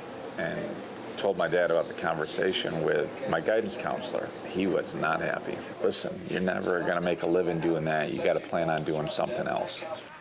Georgie, if she's quiet, maybe just jog 1.5 miles and come off the backside. I had worked a couple years out of high school. I'd been on the track, and my dad said to me, my dad owned some horses, and he said, listen, if this is what you're going to do, I'm going to help you get started. I was going to be 20 in May, so I went and got my trainer's license. And I started in 1980 at Finger Lakes, training horses. And when you're there, you do everything. I did everything but ride. I went to Florida when I was training after my 5th year. And, towards the end of the spring, got a phone call from Bill Wilmot and said, listen, there's an opening at Woody Stevens looking for an assistant trainer. I drove over to Hialeah and then met Woody. And long story short, he hired me. I called up my dad and said, Dad, I'm not coming home. A couple weeks went by, and I think he realized it was what I knew was the greatest opportunity I was ever going to get. I always said I came to New York 35 years ago to go to work for Woody. Good, Georgie. And I'm very fortunate to be able to have stayed and make it work. Woody wrote a book while I was there. It's titled Guess I'm Lucky. I guess how appropriate, because I'd say the same thing. I'm lucky. I've been really fortunate in the sport. Really good clients. Been lucky to have some good horses. Great staff, a lot of great employees. It makes it a lot of fun to do this, to do something that you love to do. Experience a place like Saratoga. I guess I'm lucky too. Well, if he considers himself lucky to be doing this, certainly underselling how talented he is. Great trainer on the circuit for a long time. Do you remember what your high school counselor told you should be? I think broke. You're making him proud. This right. meet anyway. I'm fulfilling her wishes, actually. Or her prediction. We love Dave Donk. We root for him, and it's tough scenario here with Barrel of Quest, the 2, who's switching to dirt. Yeah, I mean, he's taking a shot. He's doing that old thing. Listen, we saw a horse do very well here over the weekend when Rob Falcone took a shot and trying the stake again, actually, on Sunday. But this is a tricky move here, and not one that this one really has a good turf pedigree, so I'm not going to be, I'll be surprised. Well, let's head downstairs to Maggie. We'll check in with your current favorite on the outside here in the paddock. That is number 10, Eminency. As honestly, it felt like he should have gotten the job done last time. I think he got a good trip. He will pick up Trevor McCarthy here. It does add just a shortcut cheater blinker. And with that bullet drill of the 37 flat a couple days ago on the Belmont training track, Rudy's trying to get more speed into this horse, and maybe with the out to a mile, it's going to happen. He is a little bit more sharp here in the paddock. Do I absolutely love him going a mile? No, looking at him physically, but I get the thinking behind it. Look for this guy to possibly show a bit more speed from the outside. As we move on to number 1, currently your second choice, Pineapple Man. I think a little against the track last time out, wired by Impressionist. He was on the hunt and the chase, as he will stretch out in distance, the son of Gormley. At first glance, I'm not totally sold on it because he's just a very compact type of individual, but he's also very strong. And it just feels like with those 2 races under his belt, with the improvement that we saw from his first to second start, with another improvement here, looking at him physically, maybe he is up for the task. And he has the right disposition to stretch out in distance. Just consistently always a very laid-back dude here in the paddock. Now, I have a long shot that I'm really interested in. That's number 3, Devil's Edge. Showed nothing, I get it, in his debut. For trainer Mark Hennig is looking for another winner on this card, but he's by Daredevil out of the Eclipse Edge mare. The pedigree says longer. Physically, he screams longer. I mean, he's just tall, leggy, very rangy type of frame. I mean, from pole to tail, he's very, very long. And just the way he walks and presents himself, and he has a very smart look about him, an intelligent-looking horse. And I'd be willing to give him another shot here, getting a little bit more ground to cover. I think he's a bit intriguing at a big price, Greg. 28-1 in his debut. He's just about that same price here, start number 2. Maggie with the good info on the little Bluebird stable horse. Hey, listen, I'm betting a horse that ran badly in that race as well in the 6 Infeasible, so I salute her for taking a price. You know, it's an interesting situation with the 10 Eminency because you see this rider switch to Trevor McCarthy and you look at the last race, but the reality is the rider last time gave him a very, very good ride. And of the 2 horses coming out of that race, Beach Boy Al did so much more running by pressing the pace early. I worry that Pineapple Man has a lot of speed in here, but this was the race that was canceled when the fog last week. And Pineapple Man was drawn outside of Beach Boy Al. Now Beach Boy Al's drawn outside of him, and I think that's a big advantage.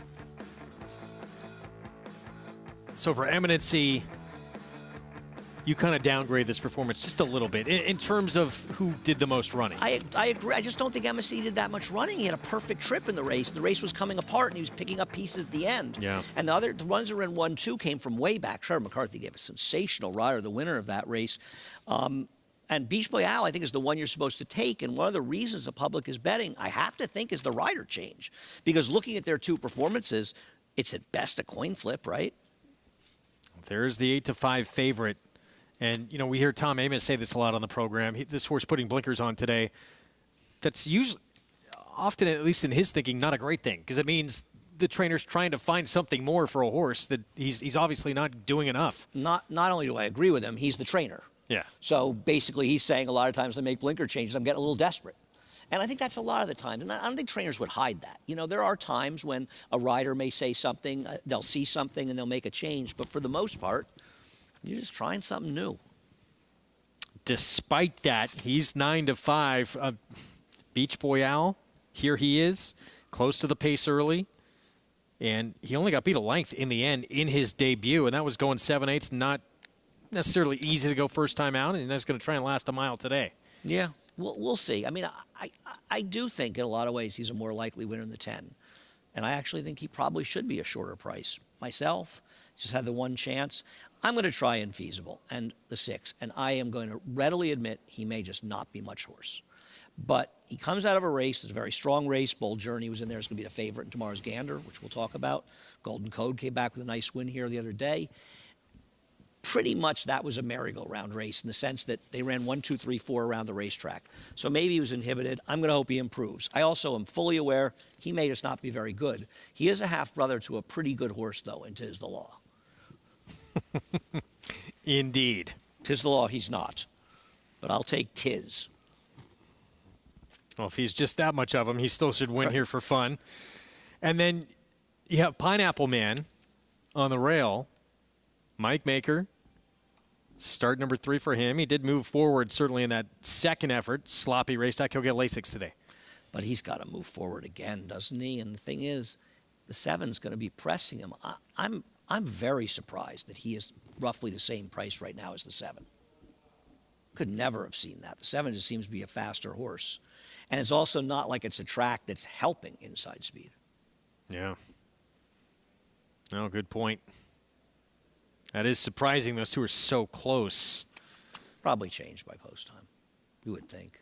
Well, post right here coming up in a moment. This nightcap approaching the 5-minute mark to post here on this card here at the Big A. We still have the feature to come from from out in Hot Springs. Nice call, by the way, back in that 5th. Thanks. Nice to see Jorge Vargas and Jose Lezcano. Jorge Vargas won Twitter with me last night. He made a very, very funny response to one of my tweets. I was discussing the Brooklyn Nets big trade, and he had a really great one-line response. I was very impressed.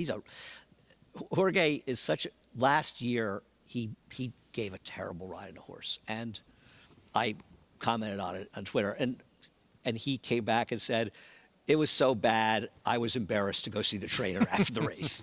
If you can't respect a guy who says that, you can't respect anybody. So not only did he not block you, he responded. And there he is with David Donk. Big test here on a horse moving to dirt. Trade you're talking about, of course. James Harden going to the Sixers. Yeah. Ben Simmons coming to Brooklyn. It might be a trade that's good for everybody, right? Maybe. Ben Simmons wasn't going to play for the Sixers. Harden works well for him. Nets got some good players. Blockbuster. I'm rooting for Ben Simmons to do well. I thought it's just unfortunate the way the whole thing developed. A lot of people in Philadelphia would disagree with you. I'm sure they are, and I get that. I love the Sixers. I love watching Embiid. He's great. Post-parade coming up. 8-5 favorite outside. Start number 3 for Eminency. He'll put the blinkers on. And you got to assume he was in those when he worked a bullet drill last time out. We'll start with the 1. Pineapple Man, Mike Maker. Slow meet for him here. Yeah, now he did just win the last race, so he got another win, but he has not been on fire. I think he's got his work cut out for him. He's got to send from the rail. Barrel of Quest. Here's the donk runner. David's given him a shot in the dirt, but his pedigree is all turf. Mark Hennig. Devil's Edge, the one Maggie gave us reasons to play. Maggie Wolfendale throws out a long shot. The worst, you could do a lot worse than throw the horse in. 24-1. 31-1 on Devious Banker. Yeah, I don't know where the races are, and he's run okay, but he just seems not quite good. And also the mile's a little far for him. He's got it. Mark Hennig. I don't know what it is. I don't know if it's going to help him. He was inferior to a couple coming out of that race. Here's Infeasible. And head up in the air. Bit of a flyer with him. Live in the double with him, hoping obviously he improves. That was mine back on business. The 7 Beach Boy Owl, start number 2. I honestly think he's the worst to beat in this race, not the 10 Eminency. I think he should be favored. First-time starter here by Giant Surprise, Timmy Me Boy. Yeah, the half to a couple horse didn't do much running. Second dam was a turf horse. State Planning gets Lasix. I wanted to make a case for this horse because he did break about 4 lengths behind the field last time, but he just didn't do any running whatsoever. And the 8-5 favorite, start number 3 for Eminency. Those Kaleem Shah silks we saw with another pretty good horse going back, Bayern. Oh, yeah. 3 minutes away from this nightcap. Let's go back to JK. Yeah, I don't know what happened with me and Andy here. I agree with him as well here. I like the 7 Beach Boy Owl. This is a horse that ran well on debut. The pace figure suggests that race is a lot better than it looks on paper. Ran fast early going the 7 furlongs. Now stretches out to the mile. You'd like to think we'll be able to kind of relax a little bit more here, not have to go so fast early. Hopefully can go a little slower and finish up the race a little bit. Not only did they go fast, from a time standpoint, that entire race just kind of fell apart. It was a fast pace early, and the horses that were from off of it came running on late. I think Beach Boy Owl is going to appreciate the added distance, and I think that should run better second time out with a little bit more of a fitness foundation to him. Did you two just become best friends? Jonathan and I have always been good friends. Who wouldn't want to be friends with Jonathan? Step brothers too, Andy and JK. I can understand why people would want to be friends with me. I just can't understand why anybody wouldn't want to be friends with him. I know that John is going to like a horse like the 7. It makes a lot of sense. There he is. Certainly a lot to like, including the price. Yeah, it's 7-2. Let's go to Maggie for more. I thought we'll see if he drifts down from there, Greg. But Beach Boy Owl, I mean, he had the looks of maybe being not a favorite over Eminency, but just a lot closer to him. But I thought he ran really well in that debut. It was a blanket finish that day. He was very laid back in the paddock as we see Kendrick Carmouche giving him quite an exuberant warm-up today, and he's been that way for this second start throughout so far. He has been much livelier in the paddock and out on the racetrack. He showed good gate speed that day. Look for it here once again. I do not think that the extra furlong is going to plague him whatsoever. As number 6, Infeasible, the little brother to Tis the Law, your Belmont Stakes winning winner, and winner of over 2.7 million, looks nothing like his brother. In every way, shape, or form, from color to physicality. You know, his brother was just very athletic. This guy is just very broad. And I just wish he looked a little bit more fit. I want to take the upside with him, but I just see no difference in him from first to second start. Though we'll see if the extra distance from the 6 to the mile helps him here. With pedigree, it's supposed to. He's just not screaming at looking at him, Greg. 13-1. I got a bad value double. I hate when I have bad value. Double's like $67 with a 690 horse. I'm supposed to be, you know, he's supposed to be like 8-1. I hate bad value. You'll feel better if you cash. Better, but no, then I'll just, because I have issues, I'll be like, I should have gotten more money. That's the beauty of horse race players. You're never happy. I'm still mad about a double I had at Gulfstream 25 years ago with a $110 horse in the last race that paid like a third of the parlay. It still annoys me. And if you play this game enough, those are going to be the same things that you'll have a great score and you'll still complain. It's right, exactly. I don't mind if I lose as long as I had value. It's one of those things that I think a lot of people can understand it. You know, you get live in a pick 4 and you feel like you had some good prices and the thing should be paying $5,000 and it's paying like $2,300. You want to win, but then if you win, say I should have gotten $3,000 more. But every once in a while, the stars align and just everything works out. Yes. I mean, generally the multi-race bets, those better bets, you get value. Especially in this late pick 5 in New York. Right, and that's a great value bet with the no CAW money. But also the way it works effectively is you're only dealing with the takeout in one race. So you get a big dispersal. I mean, if you do the mathematics, when I was smart long ago, I knew the equation for figuring out, you know, what the additional was. And I think a pick 5 probably rates to pay 15% takeout is supposed to be about 68% or something higher than a parlay, mathematically. Wow. You'll do the math, you know, work it out. Say there's no takeout in the races. Choose just the one takeout in the beginning and no takeout in the others. Okay. And it'll compound and work. And any of those bets, whether they're multi-race bets or, you know, a race with a superfecta or a trifecta, every different slot, we're all betting against each other, right? And each different slot gives you a chance to prove or show maybe you're smarter than the other people. Pineapple Man here, or luckier, or whatever it may be. For many of us. I think we both agree Pineapple Man probably a little overbet here at 4-1. I think he is. I think he is. I'm surprised. And I'm really surprised that there is such a big discrepancy between the 7 and 10. Maggie felt the same way. I had about 17 tips on the 7 last time he ran. Beach Boy Owl. Yep. They all got lost in the fog. We'll see if he can make good here. Start number 2 for Bruce Levine with Kendrick Carmouche. There's the favorite, Eminency. We are set for the nightcap from New York. John Embrial, the call.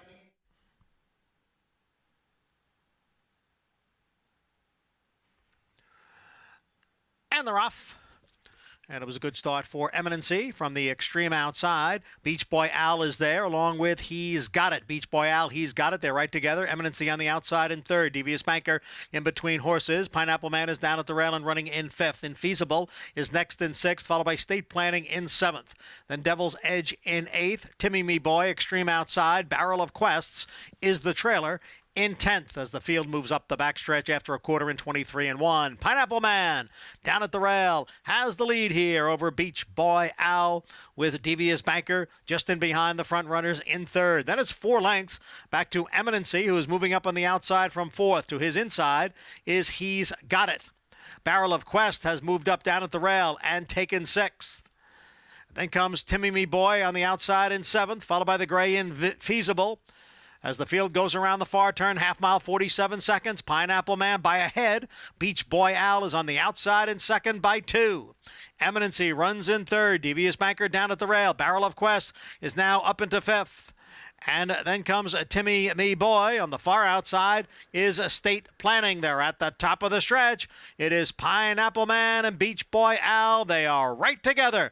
Pineapple Man down at the rail. Beach Boy Owl on the outside. And Eminency is in 3rd as they move for the 8th pole. Pineapple Man holding the lead here. Pineapple Man by 3 lengths now. Eminency moving up on the outside into 2nd. And Beach Boy Owl is next in 3rd. And they're coming on for the finish. And it is Pineapple Man with the lead. And Dylan Davis has his double. Pineapple Man the winner.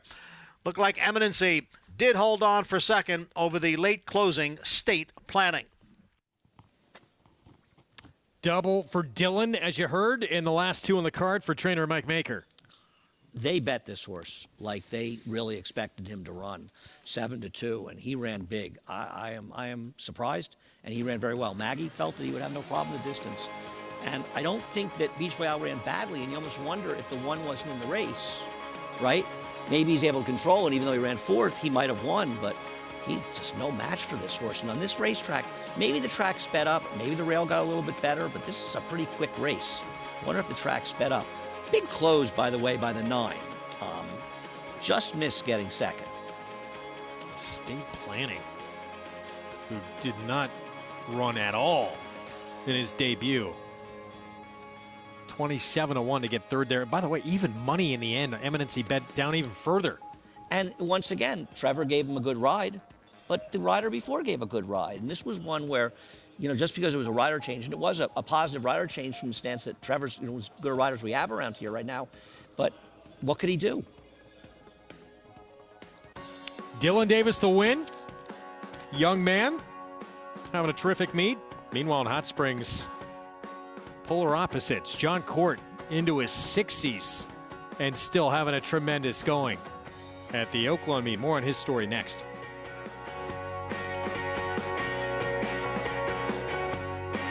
Irish Hill and Duchess View Stallions, proudly standing the ultra-fast, multiple stakes winning son of Uncle Mo, King for a Day, the only horse to defeat 2019 3-year-old champion Maximum Security. Well, King for a Day was basically a clone of Uncle Mo. I mean, good speed, the ability to carry it over distance of ground, real professional horse and a really cool horse to train. Sire maker extraordinaire Uncle Mo, represented in New York by King for a Day. Visit IHDVStallions.com to book your mare today. No sport in the world brings the wins home like racing. It's one-of-a-kind, high-speed, high-stakes action, and Naira Bets takes you there. Place your bets and watch the races live from anywhere. With Naira Bets, make easy, secure deposits and promotions every day to earn reward points or cash. Download the Naira Bets app or visit NairaBets.com.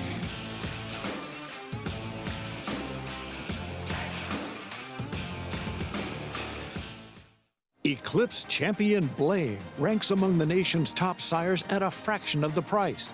His recent top runners include Aga Khan stud Saidabad, a top performer overseas, stakes winners Mandate, Officiating, Love the Nest, Dancing Kiki, and Blame JD.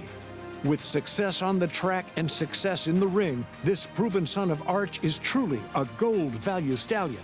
Blaine, standing at Claiborne Farm. It's America's original sport, and no one covers it better than America'sBestRacing.net. From the sport to the lifestyle, the best races, horses, and destination venues, cocktails, gambling, fashion, and more. America'sBestRacing.net is a sport for you. Live it, love it, bet it.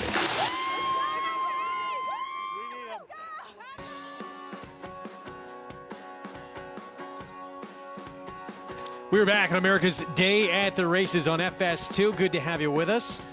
Nightcap in the books in New York. We still have the feature to come.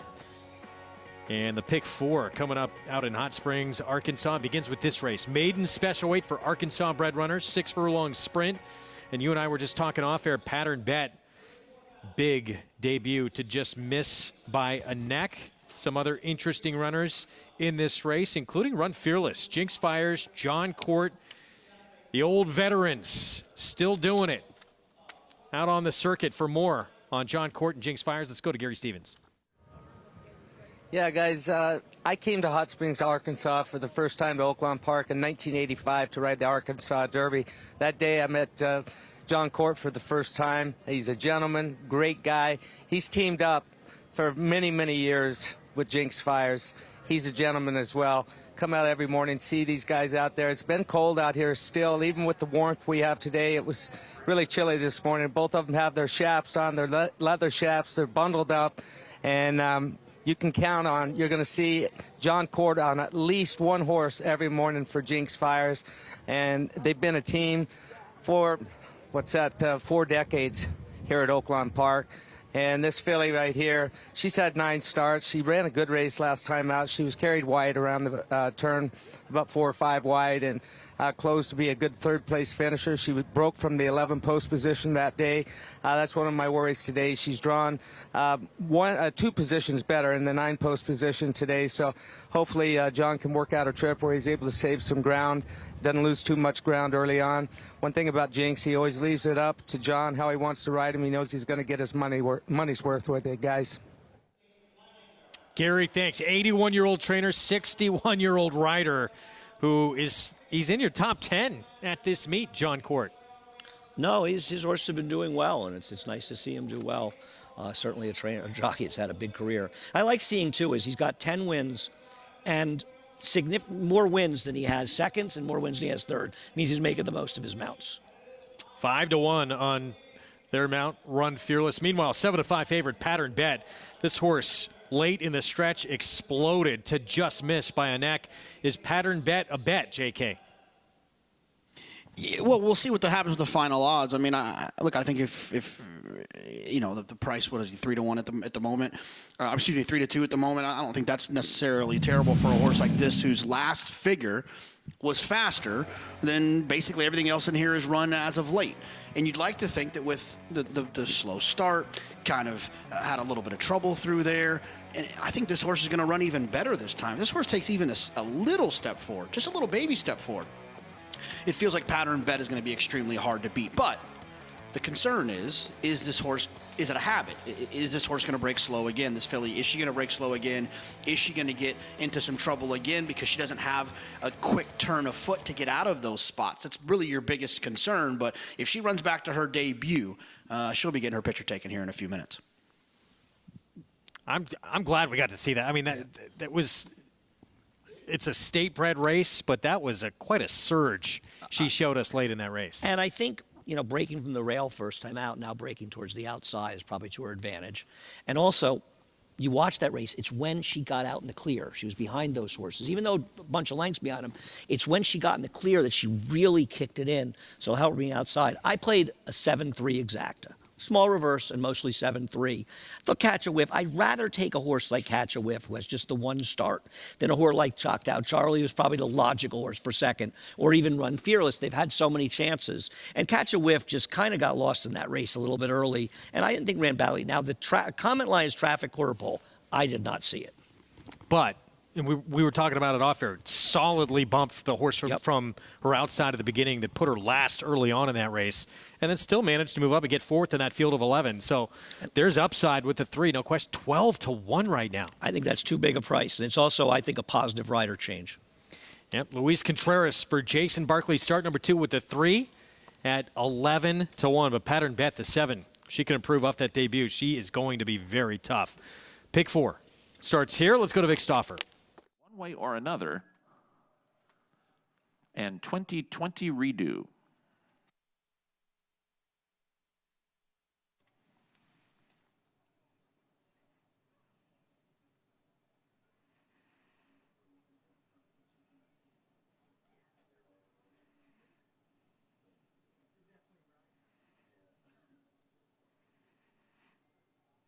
They're at the post.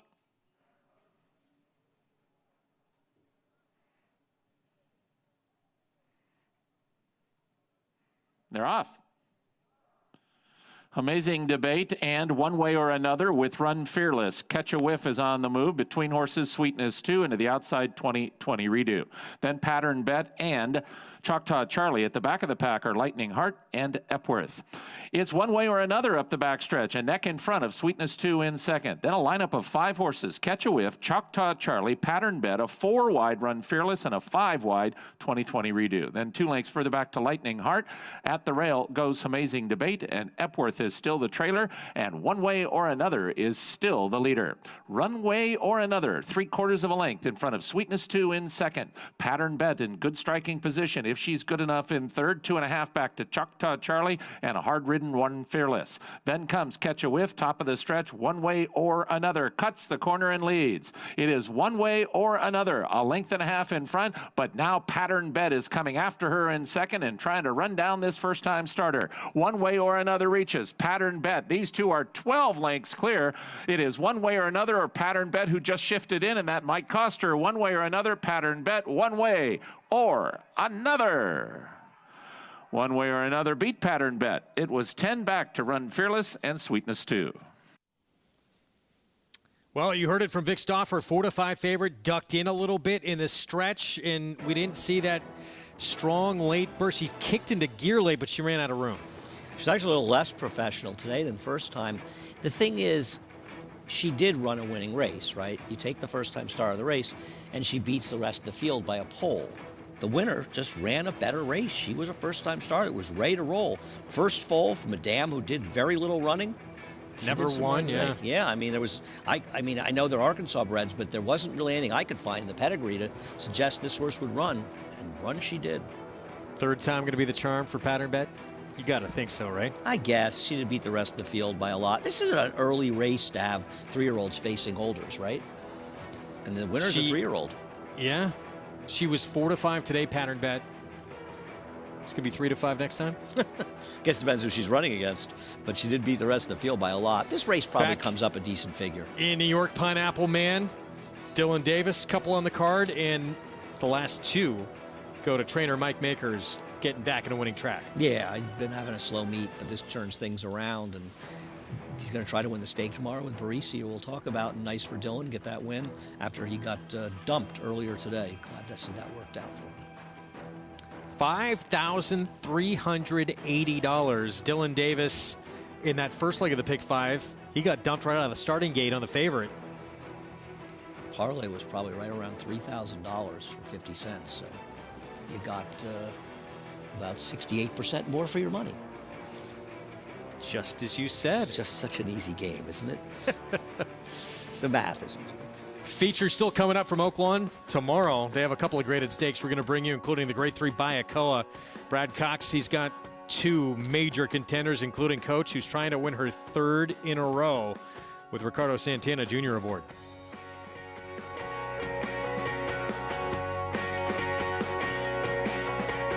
The sun shines bright on Caraconte. His first crops of racing age are showing brilliance on the racetrack with a high percentage of stakes winners. His versatility is evidenced by winners on all surfaces across the globe. And his offspring are lighting up the sales ring. With his biggest and best quality of books in the pipeline, the sun shines bright on this value sire. Caraconte, standing at Gainesway.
Back on America's Day at the Races on FS2. Good to have you with us. Program brought to you in part by Hill and Dale at Alapa. Back at Oaklawn. What a first-time starter. Andy mentioned the dam never won. This is her first foal and wins at a big price in the debut. Randy Morse and an apprentice rider who was one of the nominees for the Eclipse Award, John Geraldo. Nice. Well, this horse was ready to roll first time out. As our friend Jason used to say, 1980, you get max jingles. Like that. It's a great line. Love that. 1980 for the victory. Pattern bet runs another good race. I don't know if it was as good as the debut, but comes up a little bit short with that ducking in that certainly didn't help. Yeah, that's weird because the horse was more professional the first time. But lugged in, maybe getting in the stretch battle. And I'm not sure the horse didn't run a better race. They put so much separation from the other horses. It's true. It might have just been a much faster race and ran to a buzzsaw today. Bayakoa Grade 3 coming up on Saturday from Oaklawn, part of a couple of really competitive graded stakes. Grade 3s coming up. This for the fillies and mares, mile and a 16th. And Brad Cox will have a couple of chances at it as we check in with Gary Stevens. Gary, I know you talked earlier in the program about how trainers been dealing with that time off and the ice and everything. What about specifically with Brad Cox and now how he comes into this big stakes race? Well, he's got Matera and Coach bookends the 1 and the 7 in the Bayakoa.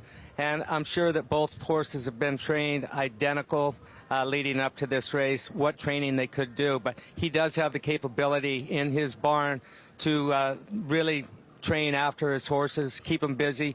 These trainers have figured out how many rotations, how many circuits it takes to get in the distance they want of the mileage, whether it's jogging or a light gallop going through the barn. So all these trainers are in the same boat, but some have trained a little bit different than others. The horses have been able to get back on the track earlier this week, throughout the week. And so I think that we're going to see these fillies come up to their best races. Coach has won 2 races in a row. She won the Pippin so impressively last time out. Big improvement with her buyer speed figures, and I'd look for another improvement tomorrow in a wide open Bayakoa, guys.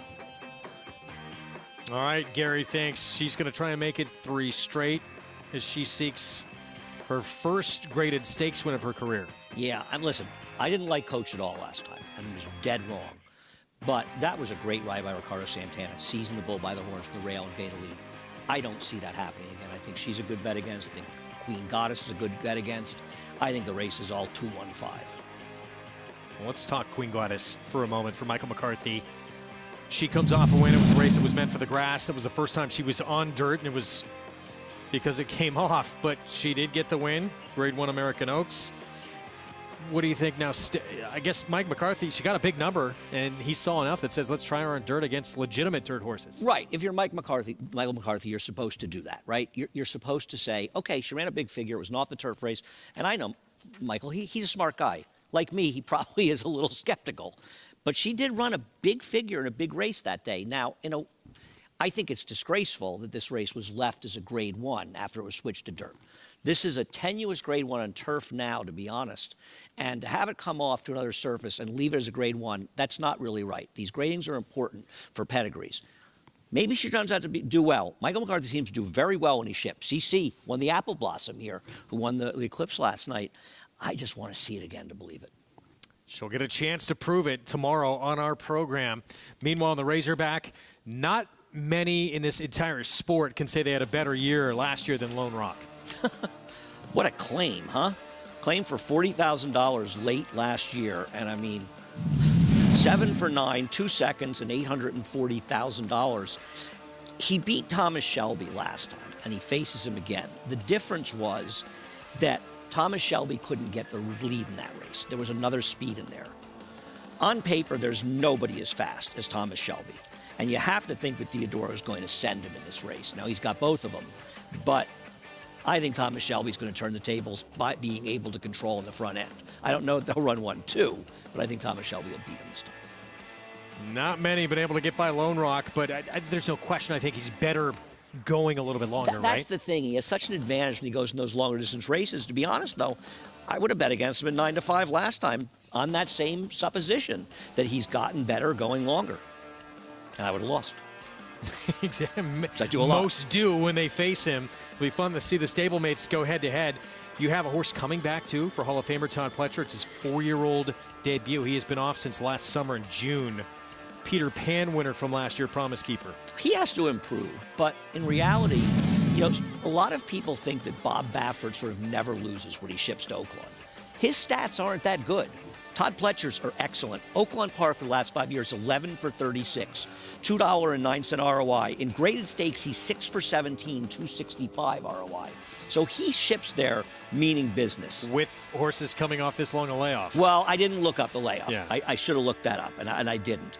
Listen, he ran his best figure last time. He was improving, and Todd is a trainer that gets him ready off layoffs. So I'd be inclined to play against him, but Todd is such a dangerous trainer. What did you think of this horse, though, as his potential, though, back when you saw him as a 3-year-old? I thought he was beating subpar horses, to be honest with you. But he kept taking steps forward, and I think you have to like the fact that other than the disaster in the Tampa Bay Derby, and you can always play the track at Tampa when you do badly, every Beyer speed figure was better than the one before it. 65, 77, 87, 90, 96. You have to like that progression, but you have to not like the fact that where's he been for 8 months?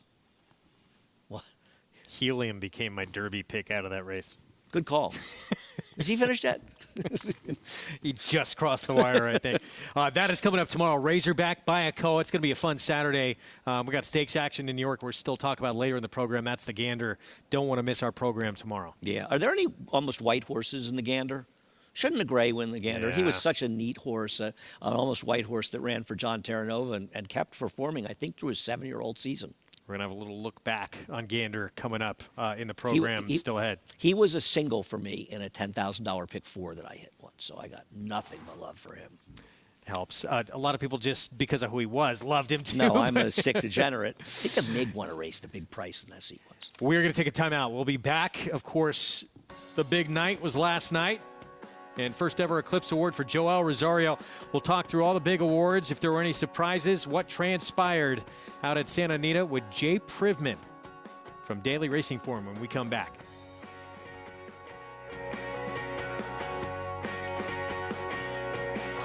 Run Happy, the #1 second crop sire by graded stakes winners and earnings. Run Happy is represented by Smile Happy, the Kentucky Derby individual future pool favorite. A leading dirt sire and now with an exciting Kentucky Derby hopeful. Call Bernie Sams now and book your mare to Eclipse champion Run Happy right now. Run Happy standing in stall 1 at Claiborne Farm.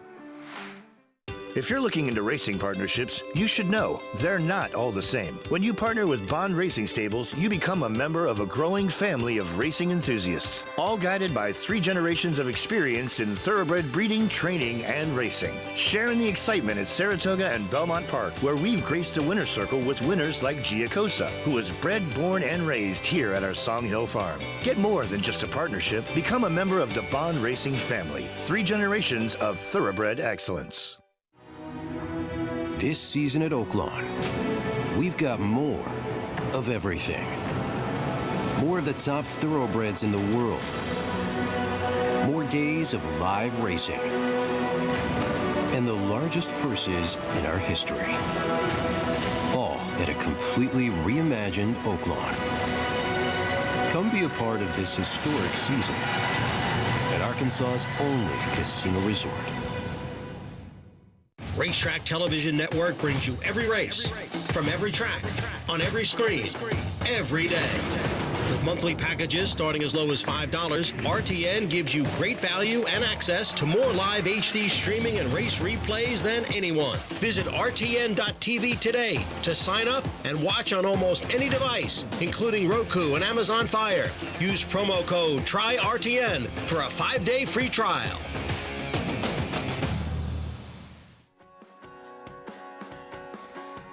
We're back on America's Day at the Races. Program brought to you in part by the champion sprinter Run Happy. Never lost in his career while sprinting. Did it all while racing. Medication free. Big night in the sport last night with the 51st edition of the Eclipse Awards held out on the West Coast at Santa Anita. And the national correspondent for Daily Racing Forum, Jay Privman, he was there, wrote some exceptional stories about it, and we're going to get his thoughts on the big evening Thursday night. Jay, thanks for coming on the program. We always appreciate the time. What were your biggest takeaways from what transpired last night? Hey, Greg. Appreciate being on with you and with Andy. I don't think there were a whole lot of surprises. I think most of the divisional favorites ended up winning. There were a couple of categories where I don't know that there was a satisfying result either way. Male turf being one of them. Nobody had a proper year-long campaign. But I thought for the most part the right horses or the expected horses won. And certainly the standout for Horse of the Year and Champion Older Male was justly rewarded for his campaign last year with Nick Sko winning. I think a lot of the talk going into this in terms of what categories might be the closest was that 3-year-old division. Were you surprised that it wasn't closer between Essential Quality and Medina Spirit? It seemed like there was, quite a bit of backlash towards Medina Spirit and his trainer Bob Baffert owing to the fallout of the Kentucky Derby. And it really just, I think, depended for voters on how they decided to perceive the Kentucky Derby, because from a head-to-head standpoint, Medina Spirit finished in front of Essential Quality in both of their races, one of them being the Kentucky Derby, the other being, of course, the Breeders' Cup Classic. They both had similar number of Grade 1 wins. Medina Spirit, in fact, had a win against older horses, which Essential Quality did not have. So you could make a legitimate argument for Medina Spirit. I think a lot of voters, though, looked at the Kentucky Derby as though, even though there's not been an official adjudication of the result of that race, they might have looked into the future and expected a potential disqualification and decided to vote in that category through that prism. In a lot of ways, there were so many good storylines at this Eclipse Awards, too. It had really a true international feel, especially with Love's Only You.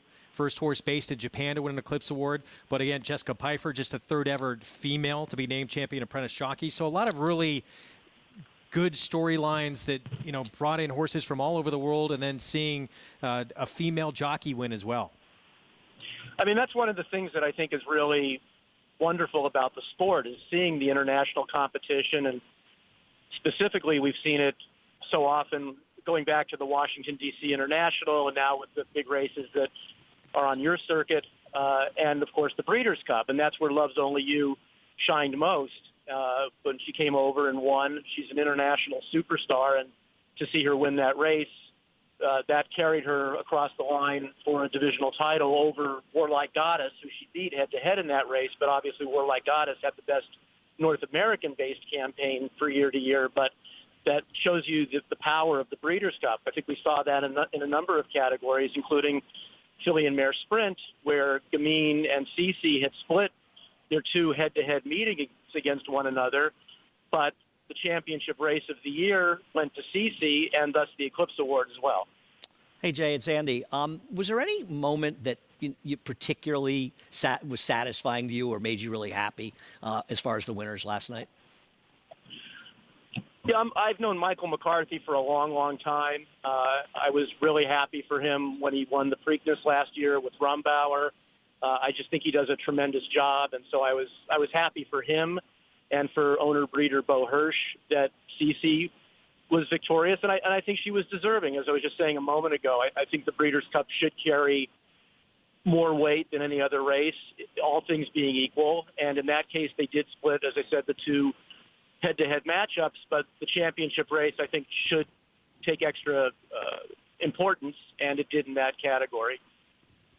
I brought it up with Andy, too, before we brought you on, Jay. In terms of trainer, Brad Cox wins his second Eclipse Award back-to-back years here. Did you think there was that big a disparity between him and Steve Asmussen? Voting-wise, it was 189 to 33. Yeah, that surprised me. I did not think the spread would be that wide because they both had tremendous years. They were certainly the top two candidates, and they both had multiple Eclipse Award winners, with Nick Sko and Essential Quality winning for Brad Cox, and then for Steve Asmussen winning with Echo Zulu and Jackie's Warrior. So, I mean, you really couldn't go wrong either way. I was, though, to your point, Greg, surprised that the spread was as wide as it was in that category. I'm assuming the vote for Baytown Valley Girl for 2-year-old champion filly was not your vote. No, it was not my vote. I think the person who made those votes has made it known, not only that vote, but the other votes in other divisions, including Horse of the Year, who the ID was. But no, it was not me. I have too much respect for what owners and trainers and grooms and hot walkers put in 365 days a year to flippantly cast a vote in any category. And I think when you're given the privilege of being an Eclipse Award voter, you need to be respectful of that. There are people for whom these Eclipse Awards and championships mean a lot, and we owe it to all those people who put all the time in to take it seriously. So no, that wasn't my vote. Yeah, I was kidding, obviously, and I know you were. I know you knew that. But yeah, it made us all angry at just some silliness going on with that vote. And horse of the Year category got a vote as well, Little Latigo. We want to talk about briefly before we let you go what a year Joel Rosario had and what it meant for him to finally win this award. Yeah, that actually would have been another good answer to the question that Andy asked a moment ago. That was a particularly satisfying victory because there have been a couple of years in the past where I thought Joel was a deserving winner and he came up short. You couldn't deny him last year. He was the dominant rider in the country all year long. He had a terrific Breeders' Cup with multiple victories there. I mean, we remember that incredible run that he put on at Kentucky Downs last fall, coming off of a strong meet that he had at Saratoga. So he was the right choice, and that was another one that I would put into the category of particularly satisfying. And I don't want to put you on the spot because I tried to do a little research on this. I couldn't figure it out either. But Nick Sco, Brad Cox, Joel Rosario, all these connections with this horse all win an Eclipse Award. I don't know when we've seen that. I think we saw it with... It's happened before. I'd have to look it up. But pretty neat storyline. Bricks and mortar. Oh, okay. Great. Bricks and mortar. Bricks and mortar. I'm sure it happened with John Henry, with Ron McNally and McCarran. But I'd have to. There's been other instances where that's happened, but certainly, as Andy said, very recently with Bricks being Horse of the Year and Chad Brown and Irad. So, but it's nice when that happens, but it should also happen when they're all deserving, and in this particular case, they all were. So that makes it even better. Yeah, no question. Well, Jay, we appreciate you coming on and continue reading and following you along on Twitter. Must follow if you don't. Jay Pridman, national correspondent for the Daily Racing You Form. got to read Jay's recaps of all the Triple Crown preps. He really does a great job going through the entire field, and I try to tweet out some of them, but follow Jay on Twitter and read those recaps. Thank you, Jay. Thanks, Greg. Thanks, Andy. Appreciate it. Great evening, and again, yeah, I think just about every category, you could feel good about what happened. No, I agree, and I think it's satisfying. And listen, I don't think there are often many surprises, but I agree with Jay. It's very important to have some respect for it. You don't have to love them. You can, I'm a bit of a cynic about things, but if you have a vote, you should respect your and vote. take it seriously, yeah. But Or little don't vote. silliness. Or don't vote. Luckily, it was limited. We're going to take a break. We'll be back. We have the feature still coming up from Hot Springs when we come back. Catalina Cruiser. He won 7 of 9 starts coast to coast, with 6 triple-digit buyers and 5 dominating graded stakes wins, including a record in the Grade 2 True North Stakes. A son of leading fifth crop sire, Union Rags. A $370,000 yearling with an imposing physical, and one of the best of his generation. There's only one Catalina Cruiser, now standing at Lane's End.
Back on America's Day at the Races on FS2, program brought to you where you can play all the action. Go to NyraBets.com, download that NyraBets app, and bet any track, anywhere, anytime.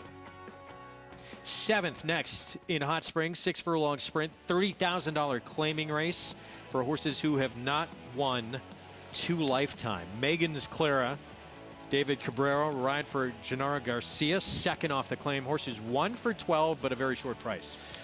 Yeah, that's my problem with Megan's Clara. The 1 for 12. I have trouble getting by it at a short price. I didn't have a lot of great ideas here. I mean, maybe the 2 a little bit on a drop. You know, the 8's coming off that big layoff. The 5 is running first time in the dirt and has a little pedigree to maybe handle it, but I didn't have a strong opinion here, except I don't want 8-5 on the 6. Well, the favorite, is Megan's Clara and on board David Cabrera, who Gary is just in his 2nd season riding full-time here at Oaklawn. Yeah, and he's having a great meet, being 4th leading rider right now. I'll tell you what, he's ridden 170 races, and that's part of it. He's riding a lot of races. He's only hitting at 10%. I say only. That's pretty good here at Oaklawn Park right now with the number of horses that he's ridden. Some of them have been prices, but one reason that he's delivering when he should be delivering is a horse like this was claimed for $30,000 at Churchill Downs, and they must have liked what they saw. Protected, ran an allowance with this same condition with a $100,000 pot. He was 17-1 that day, or she was 17-1 that day, and comes back for the 30,000 after breaking her maiden for 30. So a lot of it, you can give a lot of credit to his agent, young Jose Santos. He does a great job placing his horses, finding horses where they belong. Gennaro Garcia, when he makes a move like this, he hits pretty good too. But 3-2 right now, I don't know. She looked great out on the racetrack. So if you like those odds, go. If you don't like those odds, look elsewhere, guys. Well, she's coming out of a much tougher spot, but that was going a mile of 16th. Right. And looking at the turnback numbers for this trainer, for what it's worth, they're pretty strong. They has a big priced horse, only 15%, but a big priced horse with the ROI. For what it's worth, this horse is 2nd off the claim. I looked up, 2nd off the claim, cutting back from a route to a sprint, just 1 for 13 for what it's worth. I don't know. I'm somewhat skeptical. This horse's 1 win was wiring the field at 6-5 at Churchill Downs. Now, he probably is the speed here, and I'm not against him in a big way, but I just have trouble taking 6-5 or 8-5 on 1 for 12 horses. Tough field to really feel solid about anyone. Here's this 4, Stargarita, big price, 15-1. The only time she's sprinted, she won her debut on this racetrack. I know. It's probably better getting back, but it wasn't a particularly fast race. This trainer's 2 for 22 with cutbacks from routes to sprints. I'm just grasping at straws a little with a couple of long shots. The 2 Bitter Vixen taking a significant drop for Ken McPeak.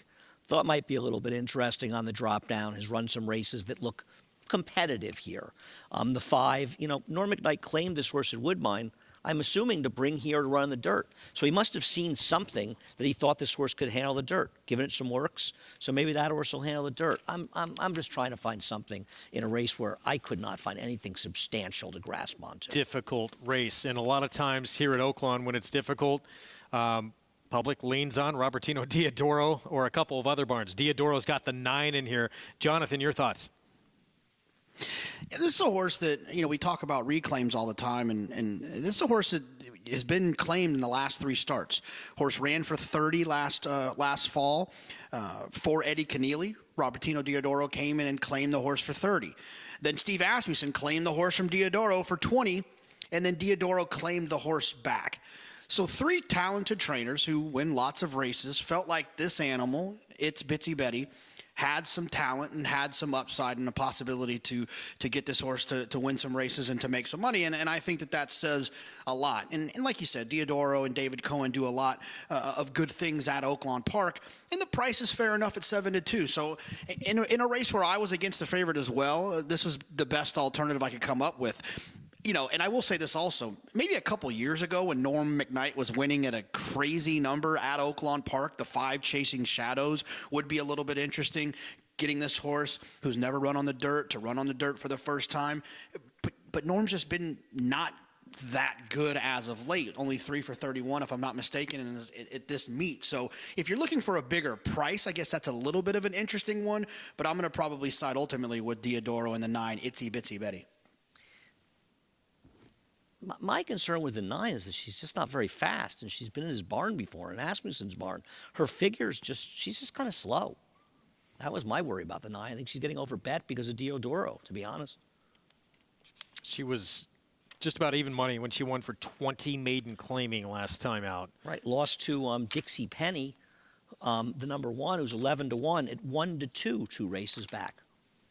With a 2-length lead in the stretch and got run down. And the other thing is she figures to be chasing Megan's Clara, who I think, at least on paper, appears to be a better speed horse.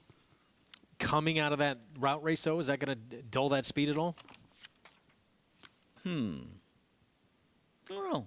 Good question. Don't know. She is quick, though. She's quick, though. Very quick. I think she's faster than the 9. And the 9's just not very, I don't know. The 9's a little slow for me, to be honest. I really, this is one, and I do understand why Diodoro's horses take money for good reason. He's a very high percentage trainer.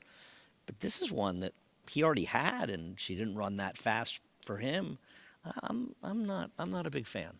You have the 7 Super Wonder Girl who had a race here at Oaklawn where she ran a 74 buyer. She ran a very good second, beat less than 2 lengths, 50,000 starter allowance. That was last March. She's never reproduced that since, but she's starting to sort of creep up back to it at least. No, you're dead right. Her last race at least was a big improvement over her prior 3 races. She's 1 for 16 with 4 seconds and 2/3. And she's starting to get bet, huh? She's down to 6-1. Yeah. A little bit of traffic in that last race, too. Maybe she's interesting here. I mean, it's tough. There's so many you can look at here. It's almost impossible to like them.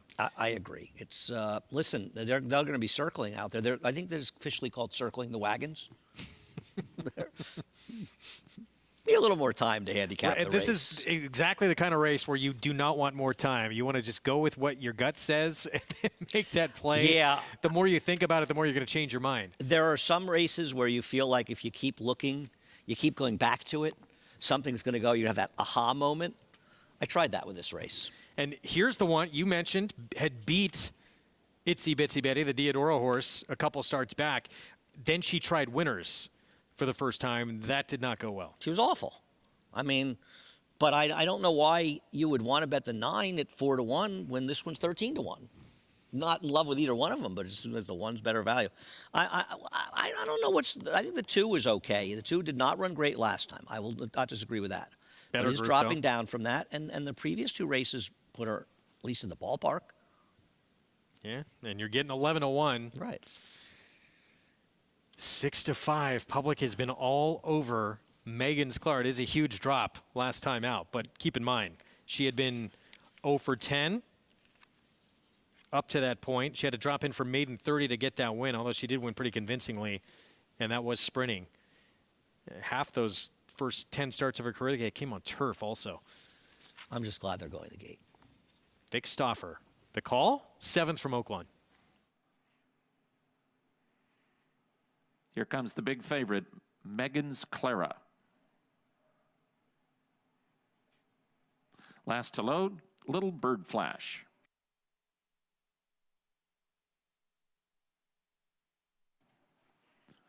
They're at the post.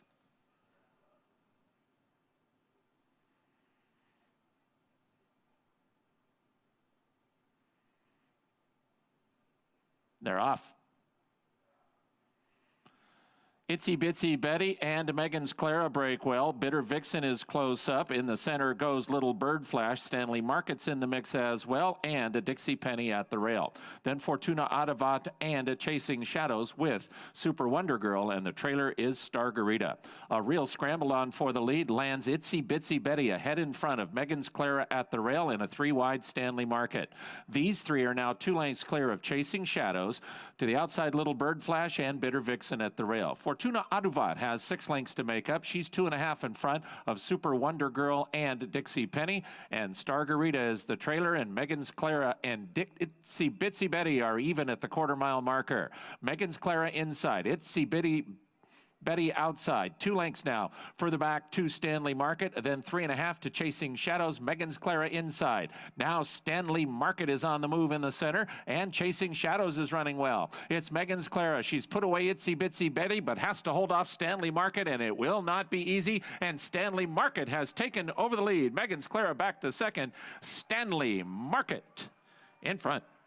Stanley Market beat Megan's Clara by 2. Chasing Shadows was third, and Itsy Bitsy Betty finished fourth. 61 and still having fun. John Court, another win. As we mentioned earlier, he's in the top 10 of the riding colony here in Hot Springs. Patient ride here. First was 11-1. Took a little bit of money in this race, and second off the claim really improved a little bit in the drop down. And congratulations, had a first-time Lasix, I guess, on this one. I didn't see her, but she ran and got it done. And the 6 finished where she's most comfortable, behind somebody. Stanley Market, Twirling Candy Fillies, win number 2 in her career. She's won 2 of her last 3. And John Court, 61-year-old ageless wonder, doing it again. Prices from this one when we come back.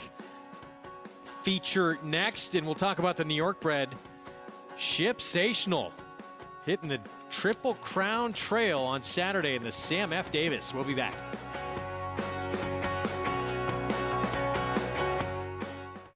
Undefeated Grade 1 winner Mastery was a multiple graded stakes winner at 2, including this victory in the Los Alamitos Cash Call Futurity. Now his progeny are bringing top dollar in the sales ring, and his first runners are hitting the track.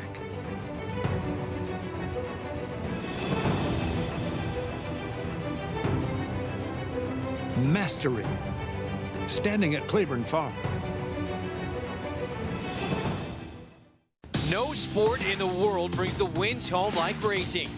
It's one-of-a-kind, high-speed, high-stakes action, and Naira Bets takes you there. Place your bets and watch the races live from anywhere. With Naira Bets, make easy, secure deposits and promotions every day to earn reward points or cash. Download the Naira Bets app or visit nairabets.com.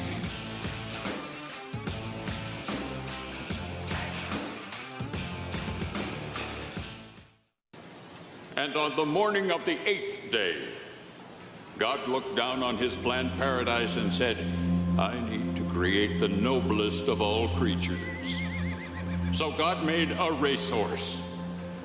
He needed a horse that is faster, smarter, sleeker, and sounder, so God made a racehorse. He created an animal sound of wind with oversized nostrils to breathe fire like a dragon and turn oxygen into rocket fuel. He gave it a kind eye so his caretaker could look into his soul. And then on the afternoon of the 8th day, God realized that he needed an animal that was even swifter, smarter, and sounder. An animal that can compete on the world stage and win iconic races like at Royal Ascot. So God created a legend. The legend lives on at Alapa.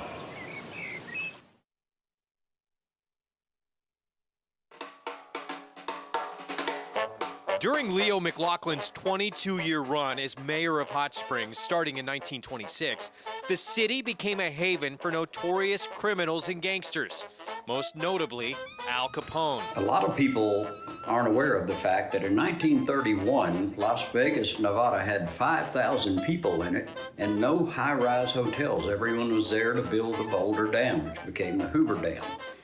At the same time, in 1931, Hot Springs had 20,500 people in it, 22 high-rise hotels, and $100 million in gambling income. The only difference was here in Arkansas, it was illegal, but it was okay. During the spring, tourists could find themselves rubbing elbows with gangsters and Major League Baseball players. Everyone year-round could enjoy the hot mineral baths, hunting and fishing and gambling. But in the spring, it was the opening of the live thoroughbred race meet at Oaklawn Park. And man, was it a happening place.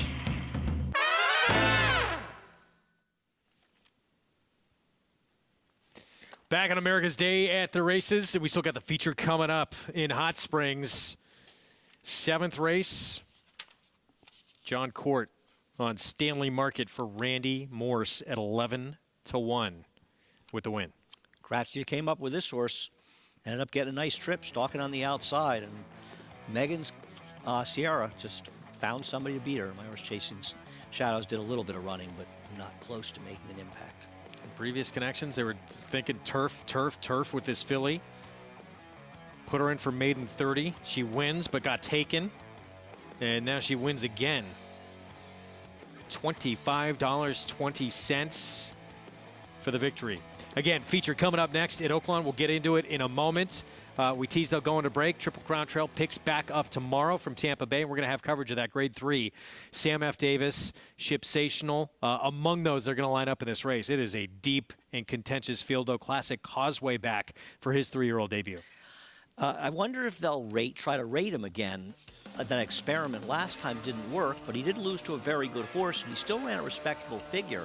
And he may be the speed of the speed, but there's a lot of speed in here. And with the number 13 Little Vic getting in with a scratch of Howling Time, going to be hard for him, even from that post, to not be in front. So is he a horse that can be effective rating? I think we're going to find out tomorrow, and I'm not confident. Yeah, Little Vic, a couple of sprints where he's been on the lead going 21 and change. It's a rocket ship, this horse. So classic Causeway. Look, that Breeders' Futurity, he had that tough outside post to deal with, and then he probably just ran into an absolute buzzsaw and Smile Happy. He did, but he ran a respectable figure. You look at him, you think about his debut. Is he going to be a horse that's going to be able to rate? And that's, whether it's him or Brian Lynch, and certainly Brian Lynch is a great trainer, but I have no confidence, and I would tend to want to bet against him as the possible favorite in what's a wildly competitive race. Irad Ortiz Jr., he'll be aboard for his 3-year-old debut. Grade 3, Sam F. Davis, he'll break from post 3. And then you have the New York bred tackling Open Company for the first time in his career. He's coming in off back-to-back wins against New York bred company. I'm not rooting against Eddie Barker, and I'm not rooting against the New York breds, but I don't like this horse at all. I think he's very talented. I wonder if he wants to go this far. And this is an awfully tough spot to be making his 3-year-old debut. It's an ambitious move by Eddie, but I'm skeptical that it's going to pay off. I hope I'm wrong, but I could never bet him. So those last two, do you look at those last two races and say he deserves this shot?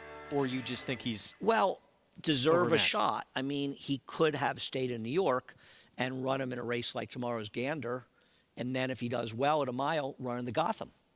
Or he could have had a route like that. I mean, to have a shot in New York.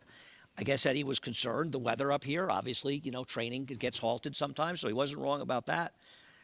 I guess, listen, you want a dream, and everybody has that dream, and he's run some fast figures as a 2-year-old. I'm skeptical about how far he's going to eventually want to go. But listen, he has overachieved. No question. He's won 3 of his 4 career starts, again, all against New York bred company. Jonathan, who you got in the Sam F. Davis? Well, I have the pace being fast, and I agree. Look, and a lot of times with these races, the pace doesn't actually materialize into what you think it can be. But there's so much speed. There's stretch-out speed, there's inside speed, there's outside speed, and you just feel like they're going to run in this race. Younger horses, hard to try to change their style at this point of their career. I think they're going to run in front, and I think it's going to set up nicely for the 12 Kitten Mischief for Jonathan Thomas. So a horse that ran well on debut in an off-the-turf race and broke the maiden that day, comes back in the second start in that one-turn mile and finishes well enough. And this isn't a horse that I would be cutting in line to bet if it weren't for the scenario drawn outside. You get Manny Franco. You can just kind of fall out of the gate, break away from there, let the other horses go in front, and then make that patented sweeping move that does so well at Tampa Bay Downs. And one of the things I think that's important to keep in mind is that historically, at Tampa Bay, you don't want to be on the inside. And I just feel like Kitten Mischief's going to be where you're normally wanting to be at Tampa Bay Downs, and should be a pretty big price with a lot of other horses in here taking a lot of money. If I was going to go with the speed of the speed, it would be Classic Causeway, because that horse has obviously shown the most talent. But I'm going to go with the 12 in a race that I feel like might fall apart. And you missed a golden opportunity here to make fun of me. You and I were on the desk together when Volcanic ran at Saratoga in the maiden race and ran 3rd. And you said, this is the horse that I want out of the race, the big close. And I said, why would you possibly want a horse closing in a race that was falling apart at the end? And then he ran a Grade 1. He wasn't winning. And then in his next start, he came back and ran a big race. You missed a great opportunity. You know, Andy, I took advantage of an opportunity to love you, and I didn't want to pile on to you. You know, you're a liar. And the thing is, there actually are a lot of opportunities to try and zing you. You're right. You're right. Don't worry, Jonathan. I'll give you another one any day, any moment. You saw that lineup of all the stakes action ahead. We're going to be a fun Saturday coming up from Tampa Bay. We're going to bring you the big ones, certainly. That'll be fun. And you were mentioning to me off air, too, Nest back in action for Todd Pletcher, who not a great race probably to bet on its own merits, but maybe a single in there. Well, I think, you look at the cross-country Big Five, the 2 stakes at Oaklawn, the stake here tomorrow, and this race, I don't say she has to win, but she's a pretty good single for that sequence. Yeah. And that allows you to use a bunch of horses in the Sam Davis. I don't know who's going to win the Sam Davis, but I'm really looking forward to it. It's got to be the best running of that race ever. Very contentious. And cross-country Pick 5 coming up tomorrow. Yeah, paid a huge, I think 27,000 last week. Way Did it really? over the parlay. Way over the parlay. We got the feature still coming up from Hot Springs, Arkansas, the 8th from Oaklawn, mile and a 16th. Allowance optional claiming field. And Barossa, previously with Bob Afford, had a maiden win Santa Anita and then tried the Grade 1 Breeders' Cup Juvenile. Did not go well against Corniche. Distant third in the Los Al Futurity, and now comes the 3-year-old debut. Yeah, I'm generally skeptical of those horses coming in from the Baffert barn to switching barns. We'll talk more about it. We'll also preview the Gander, as Andy talked about, and Barise, Mike Maker, trying to make it 3 for 3 off that Rego Park win. Catalina Cruiser. He won 7 of 9 starts coast to coast, with 6 triple-digit buyers and 5 dominating graded stakes wins, including a record in the Grade 2 True North Stakes, a son of leading 5th crop sire, Union Rags, a $370,000 yearling with an imposing physical, and one of the best of his generation. There's only one Catalina Cruiser, now standing at Lane's End.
And Gander turns into the stretch with the lead. Mr. Determined in the Big Apple are second and third. Lord of the Thunder is a late threat on the far outside, and he is coming hard with Sherpa Guide down toward the rail. Compelling World all-out drive.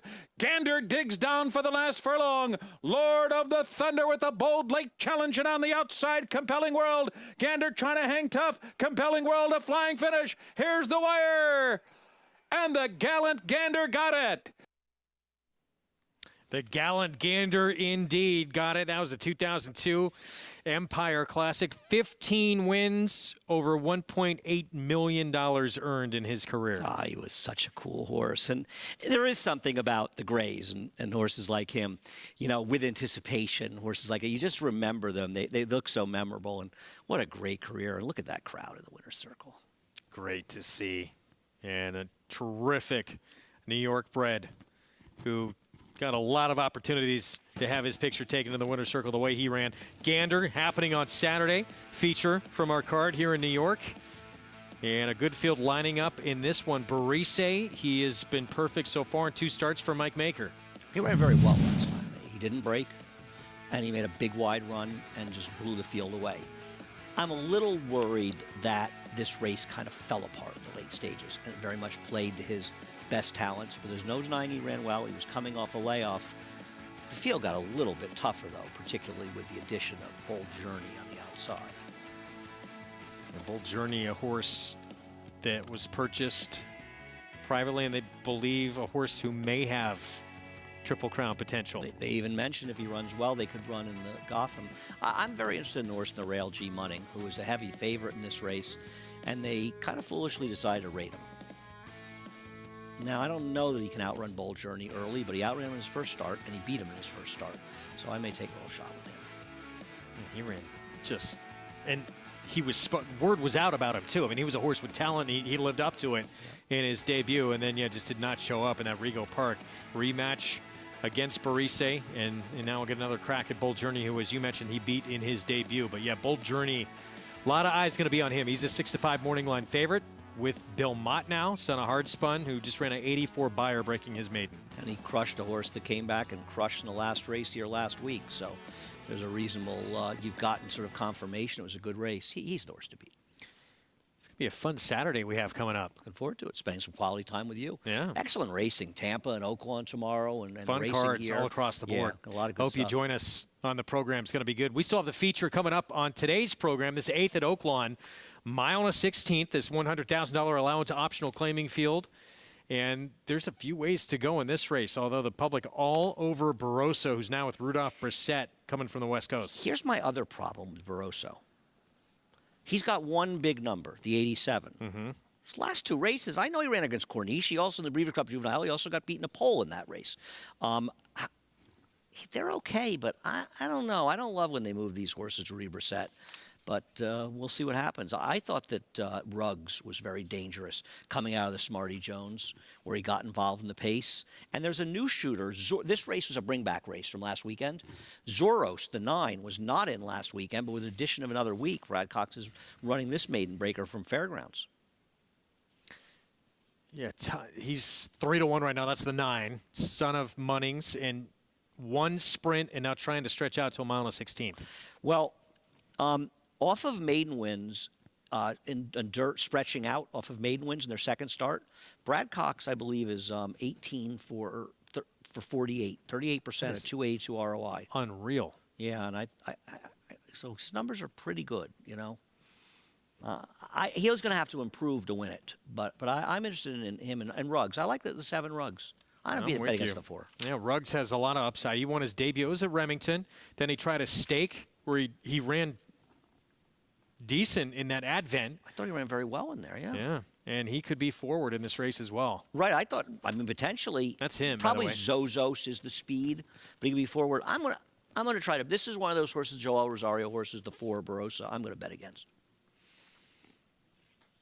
We're going to take a look at Zozos for Brad Cox. So another talented Munnings 3-year-old. His debut was at Fairgrounds.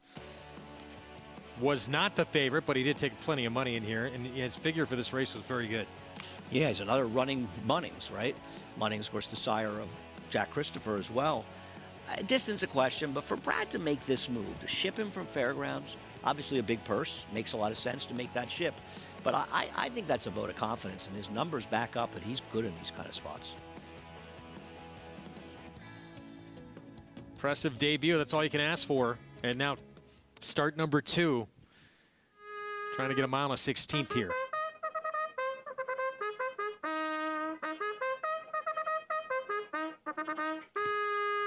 Call to post. Our post right here coming up. So 6-5. Barossa, will see him in a moment. I'm with you, though. There's reasons to certainly play against this horse. 3-year-old debut, though, coming up. A very expensive son of Into Mischief. Yeah, a lot of money for this horse. And this is that conglomerate that has bought a lot of horses. Had some great success. Authentic, Charlatan, others as well. Even money now. I'm betting against. I'm betting the 7, and I'm using the 7 with the 9, Mostly the 7. And, two, I mean, that was when this horse was with Bob Baffert. I mean, horses with that kind of talent who ran the big race, which he did to break his maiden. He ran a huge number in that race. You don't see them take those backward steps usually. Yeah, that's what I don't like. I don't like the big figure win and beat a horse. Durante came back to win. He ran against Oviatt Class. Is a nice horse. I heard he's off the Triple Crown Trail. I'm not sure of that. Oviatt Class. I think he finished 3rd or 4th in the Breeder. Was he 4th in the Breeders' Cup? Maybe. I'm gonna let this horse beat me.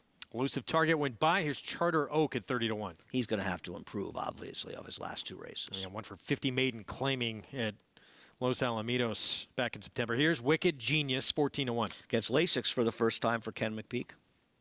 He's a little interesting. It's, as you mentioned, he gets Lasix, had that gate-to-wire win to break his maiden. That was at Churchill. Here's Barossa, even money with Joel Rosario. Obviously, he has a race in him that's going to beat these, but I think he's an awfully short price with some questions, especially in the trainer change. Can't Beat Me has already proven that incorrect. Correct. He's kind of easy to beat, actually. 40 maiden claiming is how he won. He did that sprinting, 76-1. Long Crow, Ricardo Santana Jr., Steve Asmussen. Yeah, Keen Ice, 3-year-old.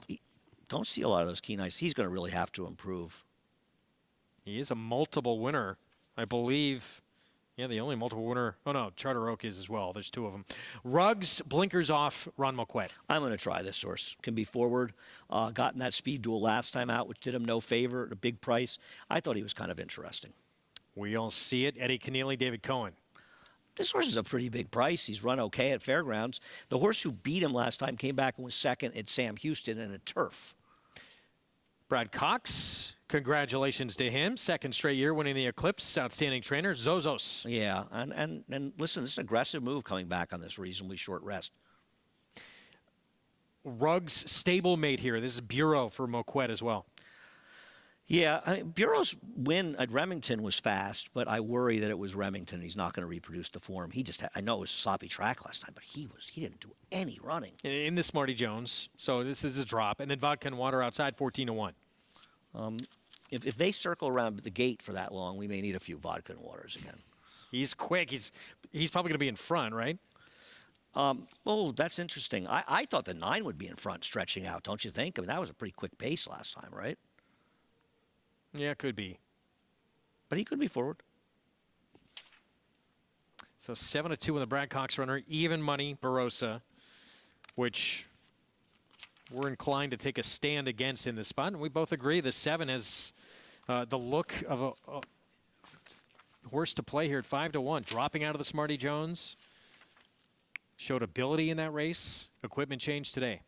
Did Jonathan abandon us? No, I want to know. I'm waiting eagerly to hear what Jonathan likes. He'd probably steal my pick. We got Gary Stevens back. We're going to check in with Gary right now. Yeah, guys, we've been talking about the track condition, the track being closed all of last week because of the freezing conditions. The track was frozen, just opening up. And I think we should point out that Zozos and the 8-horse, we all see it.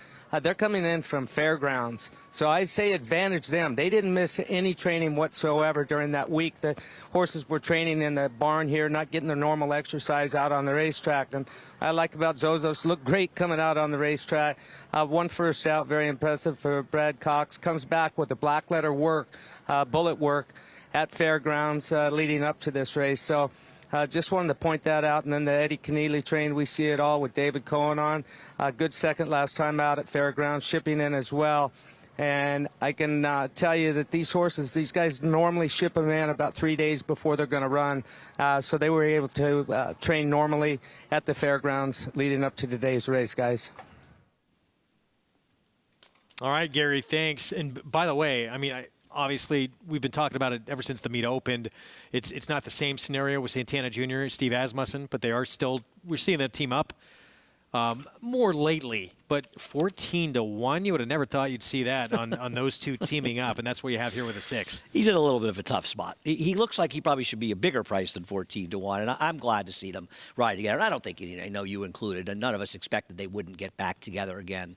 They've had such a long and really positive relationship, and it's good to see them riding together. And I'm glad to see Ricardo doing so well. He's too good a rider to keep him down for long. We got the Triple Crown race tomorrow, and it's, Jack Christopher, we've talked about, we don't know if he's going to make the Kentucky Derby. Corniche, right, he's gaining no points to get in the Kentucky Derby. And he's still on the farm, I think, Corniche. Is he? That's what I thought. I read that. There's no standout right now. Smile Happy, I guess, is kind of the now horse. Well, one thing we know, Mattress Mac will not allow him not to be favored outside of the field in any of the Derby pools, so you can count on that. We'll see. I'm looking forward to him running back. I still think Zandon's a player. Yeah. Looking forward to his debut. He ran so well in his second start in the Remsen, and he and Smile Happy squaring off. I don't know who else is going to be in there, but that's pretty exciting. As for this one coming up, let's get Jonathan's thoughts. Well, I hope Andy's right about Zandon. A little future wager on Zandon, so hopefully that pans out. Look, I thought the 3 horses made sense in here, including Andy's pick, the 7 Rugs, but I'll start with the 6 Long Crow. This is a horse that I thought ran well enough last time after breaking slow, was wide all the way around there, and a horse you would think probably could take another step forward, probably appreciate a little bit more ground, but most likely will appreciate getting away from the gate a little bit cleaner. And Ricardo Santana, it doesn't feel like the type of rider that's going to get left in multiple situations. He's really good typically from the gate. The 7 Rugs, another one that made sense. Obviously gets a nice little class relief here from the horses he faced in the Smarty Jones. Got involved in the pace then, was stuck down on the inside on a sloppy racetrack, takes the blinkers off, adds Lasix, lots of changes. I feel like Rugs does make some sense in here. And then the 8, We All See It. This is a horse that ran some okay races at fairgrounds, but the last race was an off-the-turf race, and I typically like to kind of fade horses who run well in off-the-turf races because they're kind of facing turf horses on the dirt, but I do feel like he had a terrible trip in there. He was wide all the way around there and losing ground, and I'm hopeful that he'll run a little bit better here, and I like the price at 7-1. So the 6 and the 8, I think, offer a ton of value, but I'm with Andy on the 7 Rugs. I think Rugs is live in here as well. Rugs 9-2 right now. Jonathan, thank you. All of us against this 6-5 favorite, Barossa. Well, we talked earlier on the show about trying to pick your spots to play against Joel Rosario on horses, and to me, this seems like a good one. Not to say he wouldn't be favored with another rider, but I think he's getting particular attention because of Joel riding him, and I just think there are reasons to be a little bit dubious of his recent form and making the switch and coming here. Well, I don't think Noah's going to be shocked if he wins, but I think he's a reasonable bet against in this race. Joel looking for his 3rd win on today's card. Meanwhile, Rugs, he is a son of gun runner.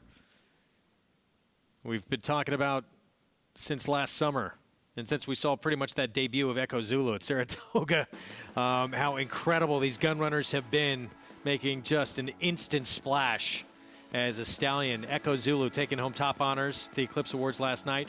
Papa Cap, Grade 2 Best Pal winner. Gunite won the hopeful early voting. We just saw win the Withers. He's 2 for 2 for Chad Brown. Both his wins coming at a route of ground. He's a Triple Crown contender. Wicked Halo winning that Adirondack. Pretty nice list as now a second crop sire. Yeah, I mean, it's amazing. It's just amazing. I mean, you're already wondering what kind of 2-year-olds he'll have this year. And he started off so well, you're worried that no matter what he does next year, it'll be a disappointment because these horses are just runners. I think early voting, I don't think he was that expensive. For some reason, like $130,000 sticks out in my mind. They're going to be a lot more expensive this year, I'll tell you that. Oh, yeah. That's without question. And we got a gun runner in here, Rugs. Taking a little time to come. Well, he won his debut, but it was at Remington in terms of tougher company. We'll see if he can handle it here. Tried the Smarty Jones. He will try a mile and a 16th today with those blinkers coming off. Likely he's going to have to sit off a couple of horses in here, including As you talked about Zozo stretching out, and Vodka and Water has shown serious sprint speed. You'd like to think, I'd like to see him leave, but if those horses are going to be super aggressive, you let them go. But leave, as our friend Richard Bigliori likes to say. I think Mig will be on with us tomorrow, I think. A little Will bit. he? Okay, he's good on to the have show. him. I believe he's on the show. I think so. He likes to say, get your position going forward. Love that. Barossa, the 4, the favorite, short price, steps in. It's the feature on our Friday card from Oaklawn. Let's go to Vic Stauffer.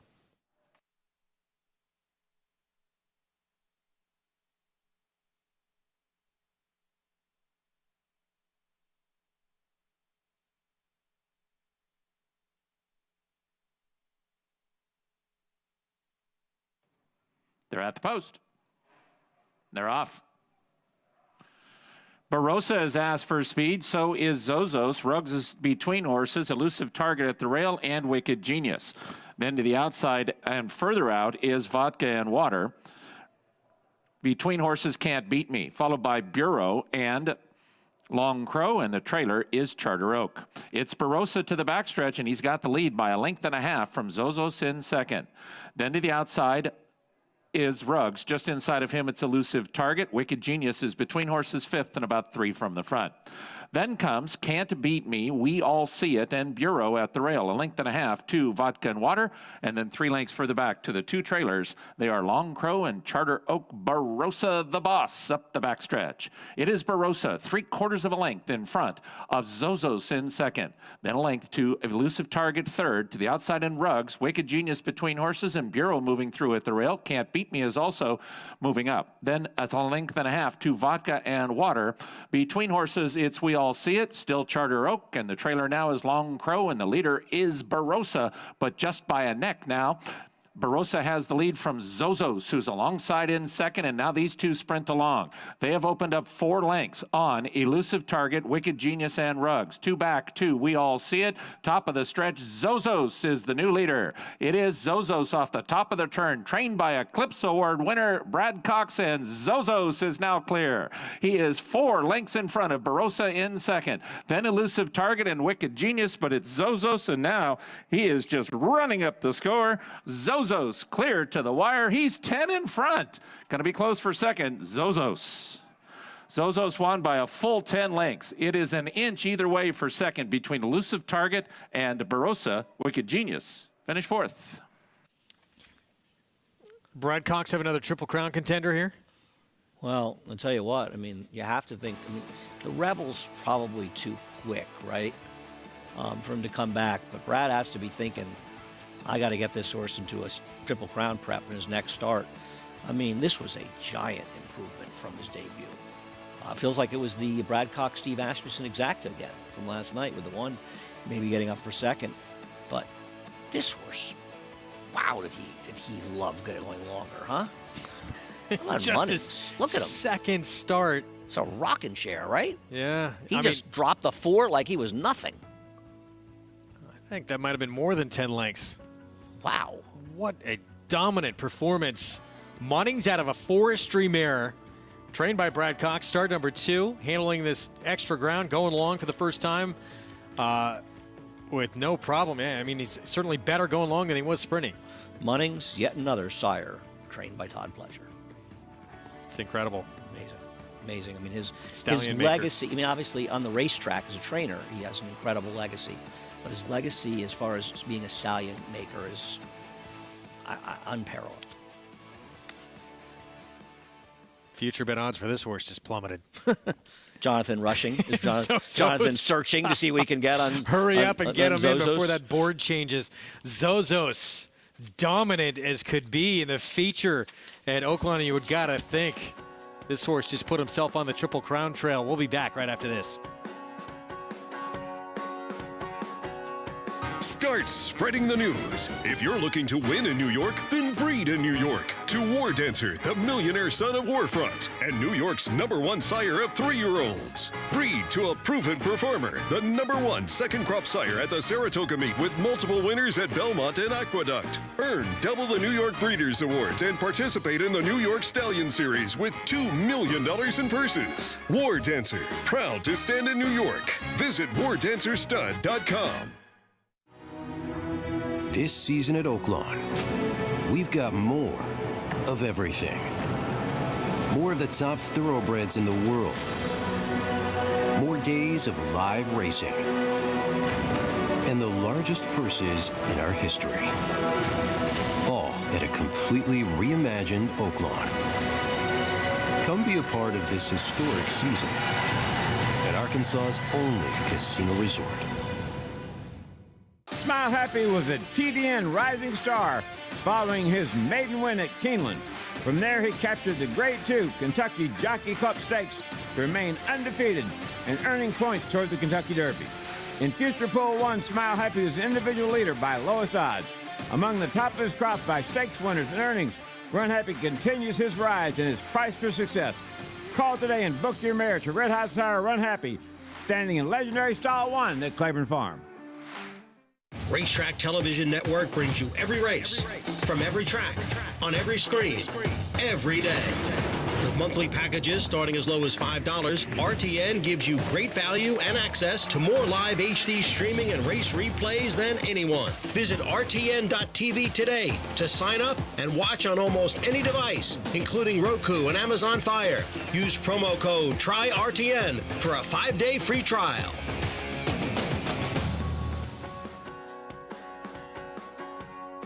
We're back on America's Day at the Races. Feature in the books at Oaklawn.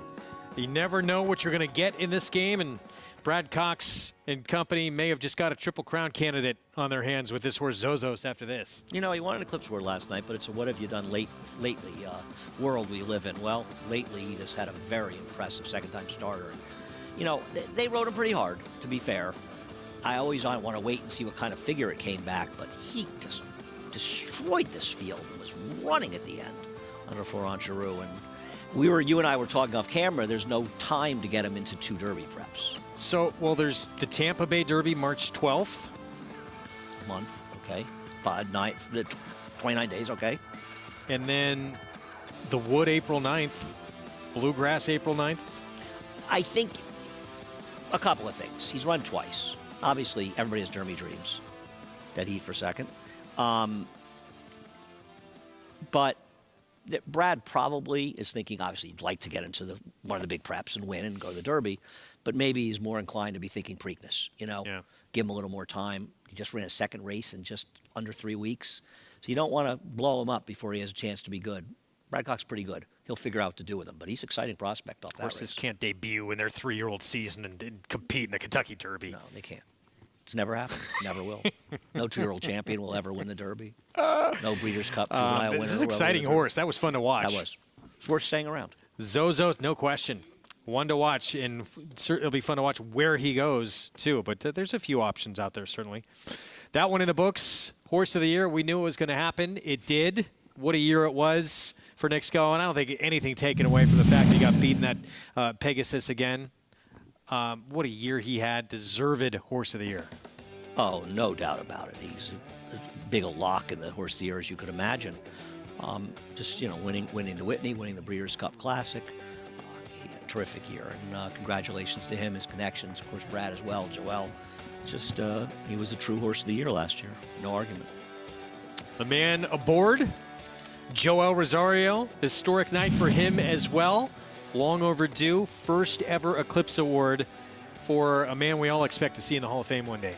Yeah, he's going to be in the Hall of Fame, and I'm with Jay. To me, this was the highlight of last night. I was just, and you knew it was going to happen, but it's just, you know, I said on Twitter, Joel is one of those people that makes you feel like good about the industry you work in, know you're working in the same industry as a guy like him. He's not the only one, but he's one of the ones, Made that's it for sure. Really close as he chased earnings record, graded stakes wins record, and overall stakes wins record. Came very close. Didn't get a chance to try and finish off that chase. He got injured late in the year. Who knows what could have happened. Brad Cox, coming off his first ever Eclipse Award as Outstanding Trainer. He goes back to back. And had a tremendous year. I mean, to think of the horses he was campaigning. With Nick Sco, you know, obviously, and winning the Travers as he did, getting that 3-year-old championship as well. Essential Quality, just the one loss for the Breeders' Cup. It's a great year for Brad, and he's a very deserving winner. No knock on Steve Asmussen, no knock on Chad Brown, but Brad Cox had the best year. Yeah. And it's been an incredible rise for him, too. It all kind of started with Monomoy Girl, champion for him, and now he is at the absolute top of the sport. Amazing. That was his first Grade 1 win. Feels like it was about 20 minutes ago. Yeah. Really a big ascent for him, and it's such a competitive game. And to do what he's done at the high level, this trainer's been around for a long time. We just didn't know about him. Know about him now. See what happens as we go forward in the year. Still waiting to see when Echo Zulu going to make her return. Champion 2-year-old filly. They don't seem like they're in a hurry. And Steve Addison made a comment, I think, the other day. Was it him? Or that they're not, if they make the Tucky Oak, so be it. We'll see. Well, Brad Cox may have another Triple Crown candidate here. Zozos, what a performance here. Just dusted this field. Second start of his career, stretching out from 6 furlongs to a mile and 16th. And he just put a mile separation between the field. It's a good year to have a promising 3-year-old right now. Indeed. We will see it tomorrow. We're back at 1 Eastern start time on FS2. So early start for us. We will see you then. It was Rotney, Manny Franco, Mike Maker taking the feature. He got out of the gate quick, never looked back. Where will we see Zozos next? Likely in a Kentucky Derby prep after this performance. Son of Munnings winning by a country mile. See you tomorrow. Again, 1 Eastern start time on FS2.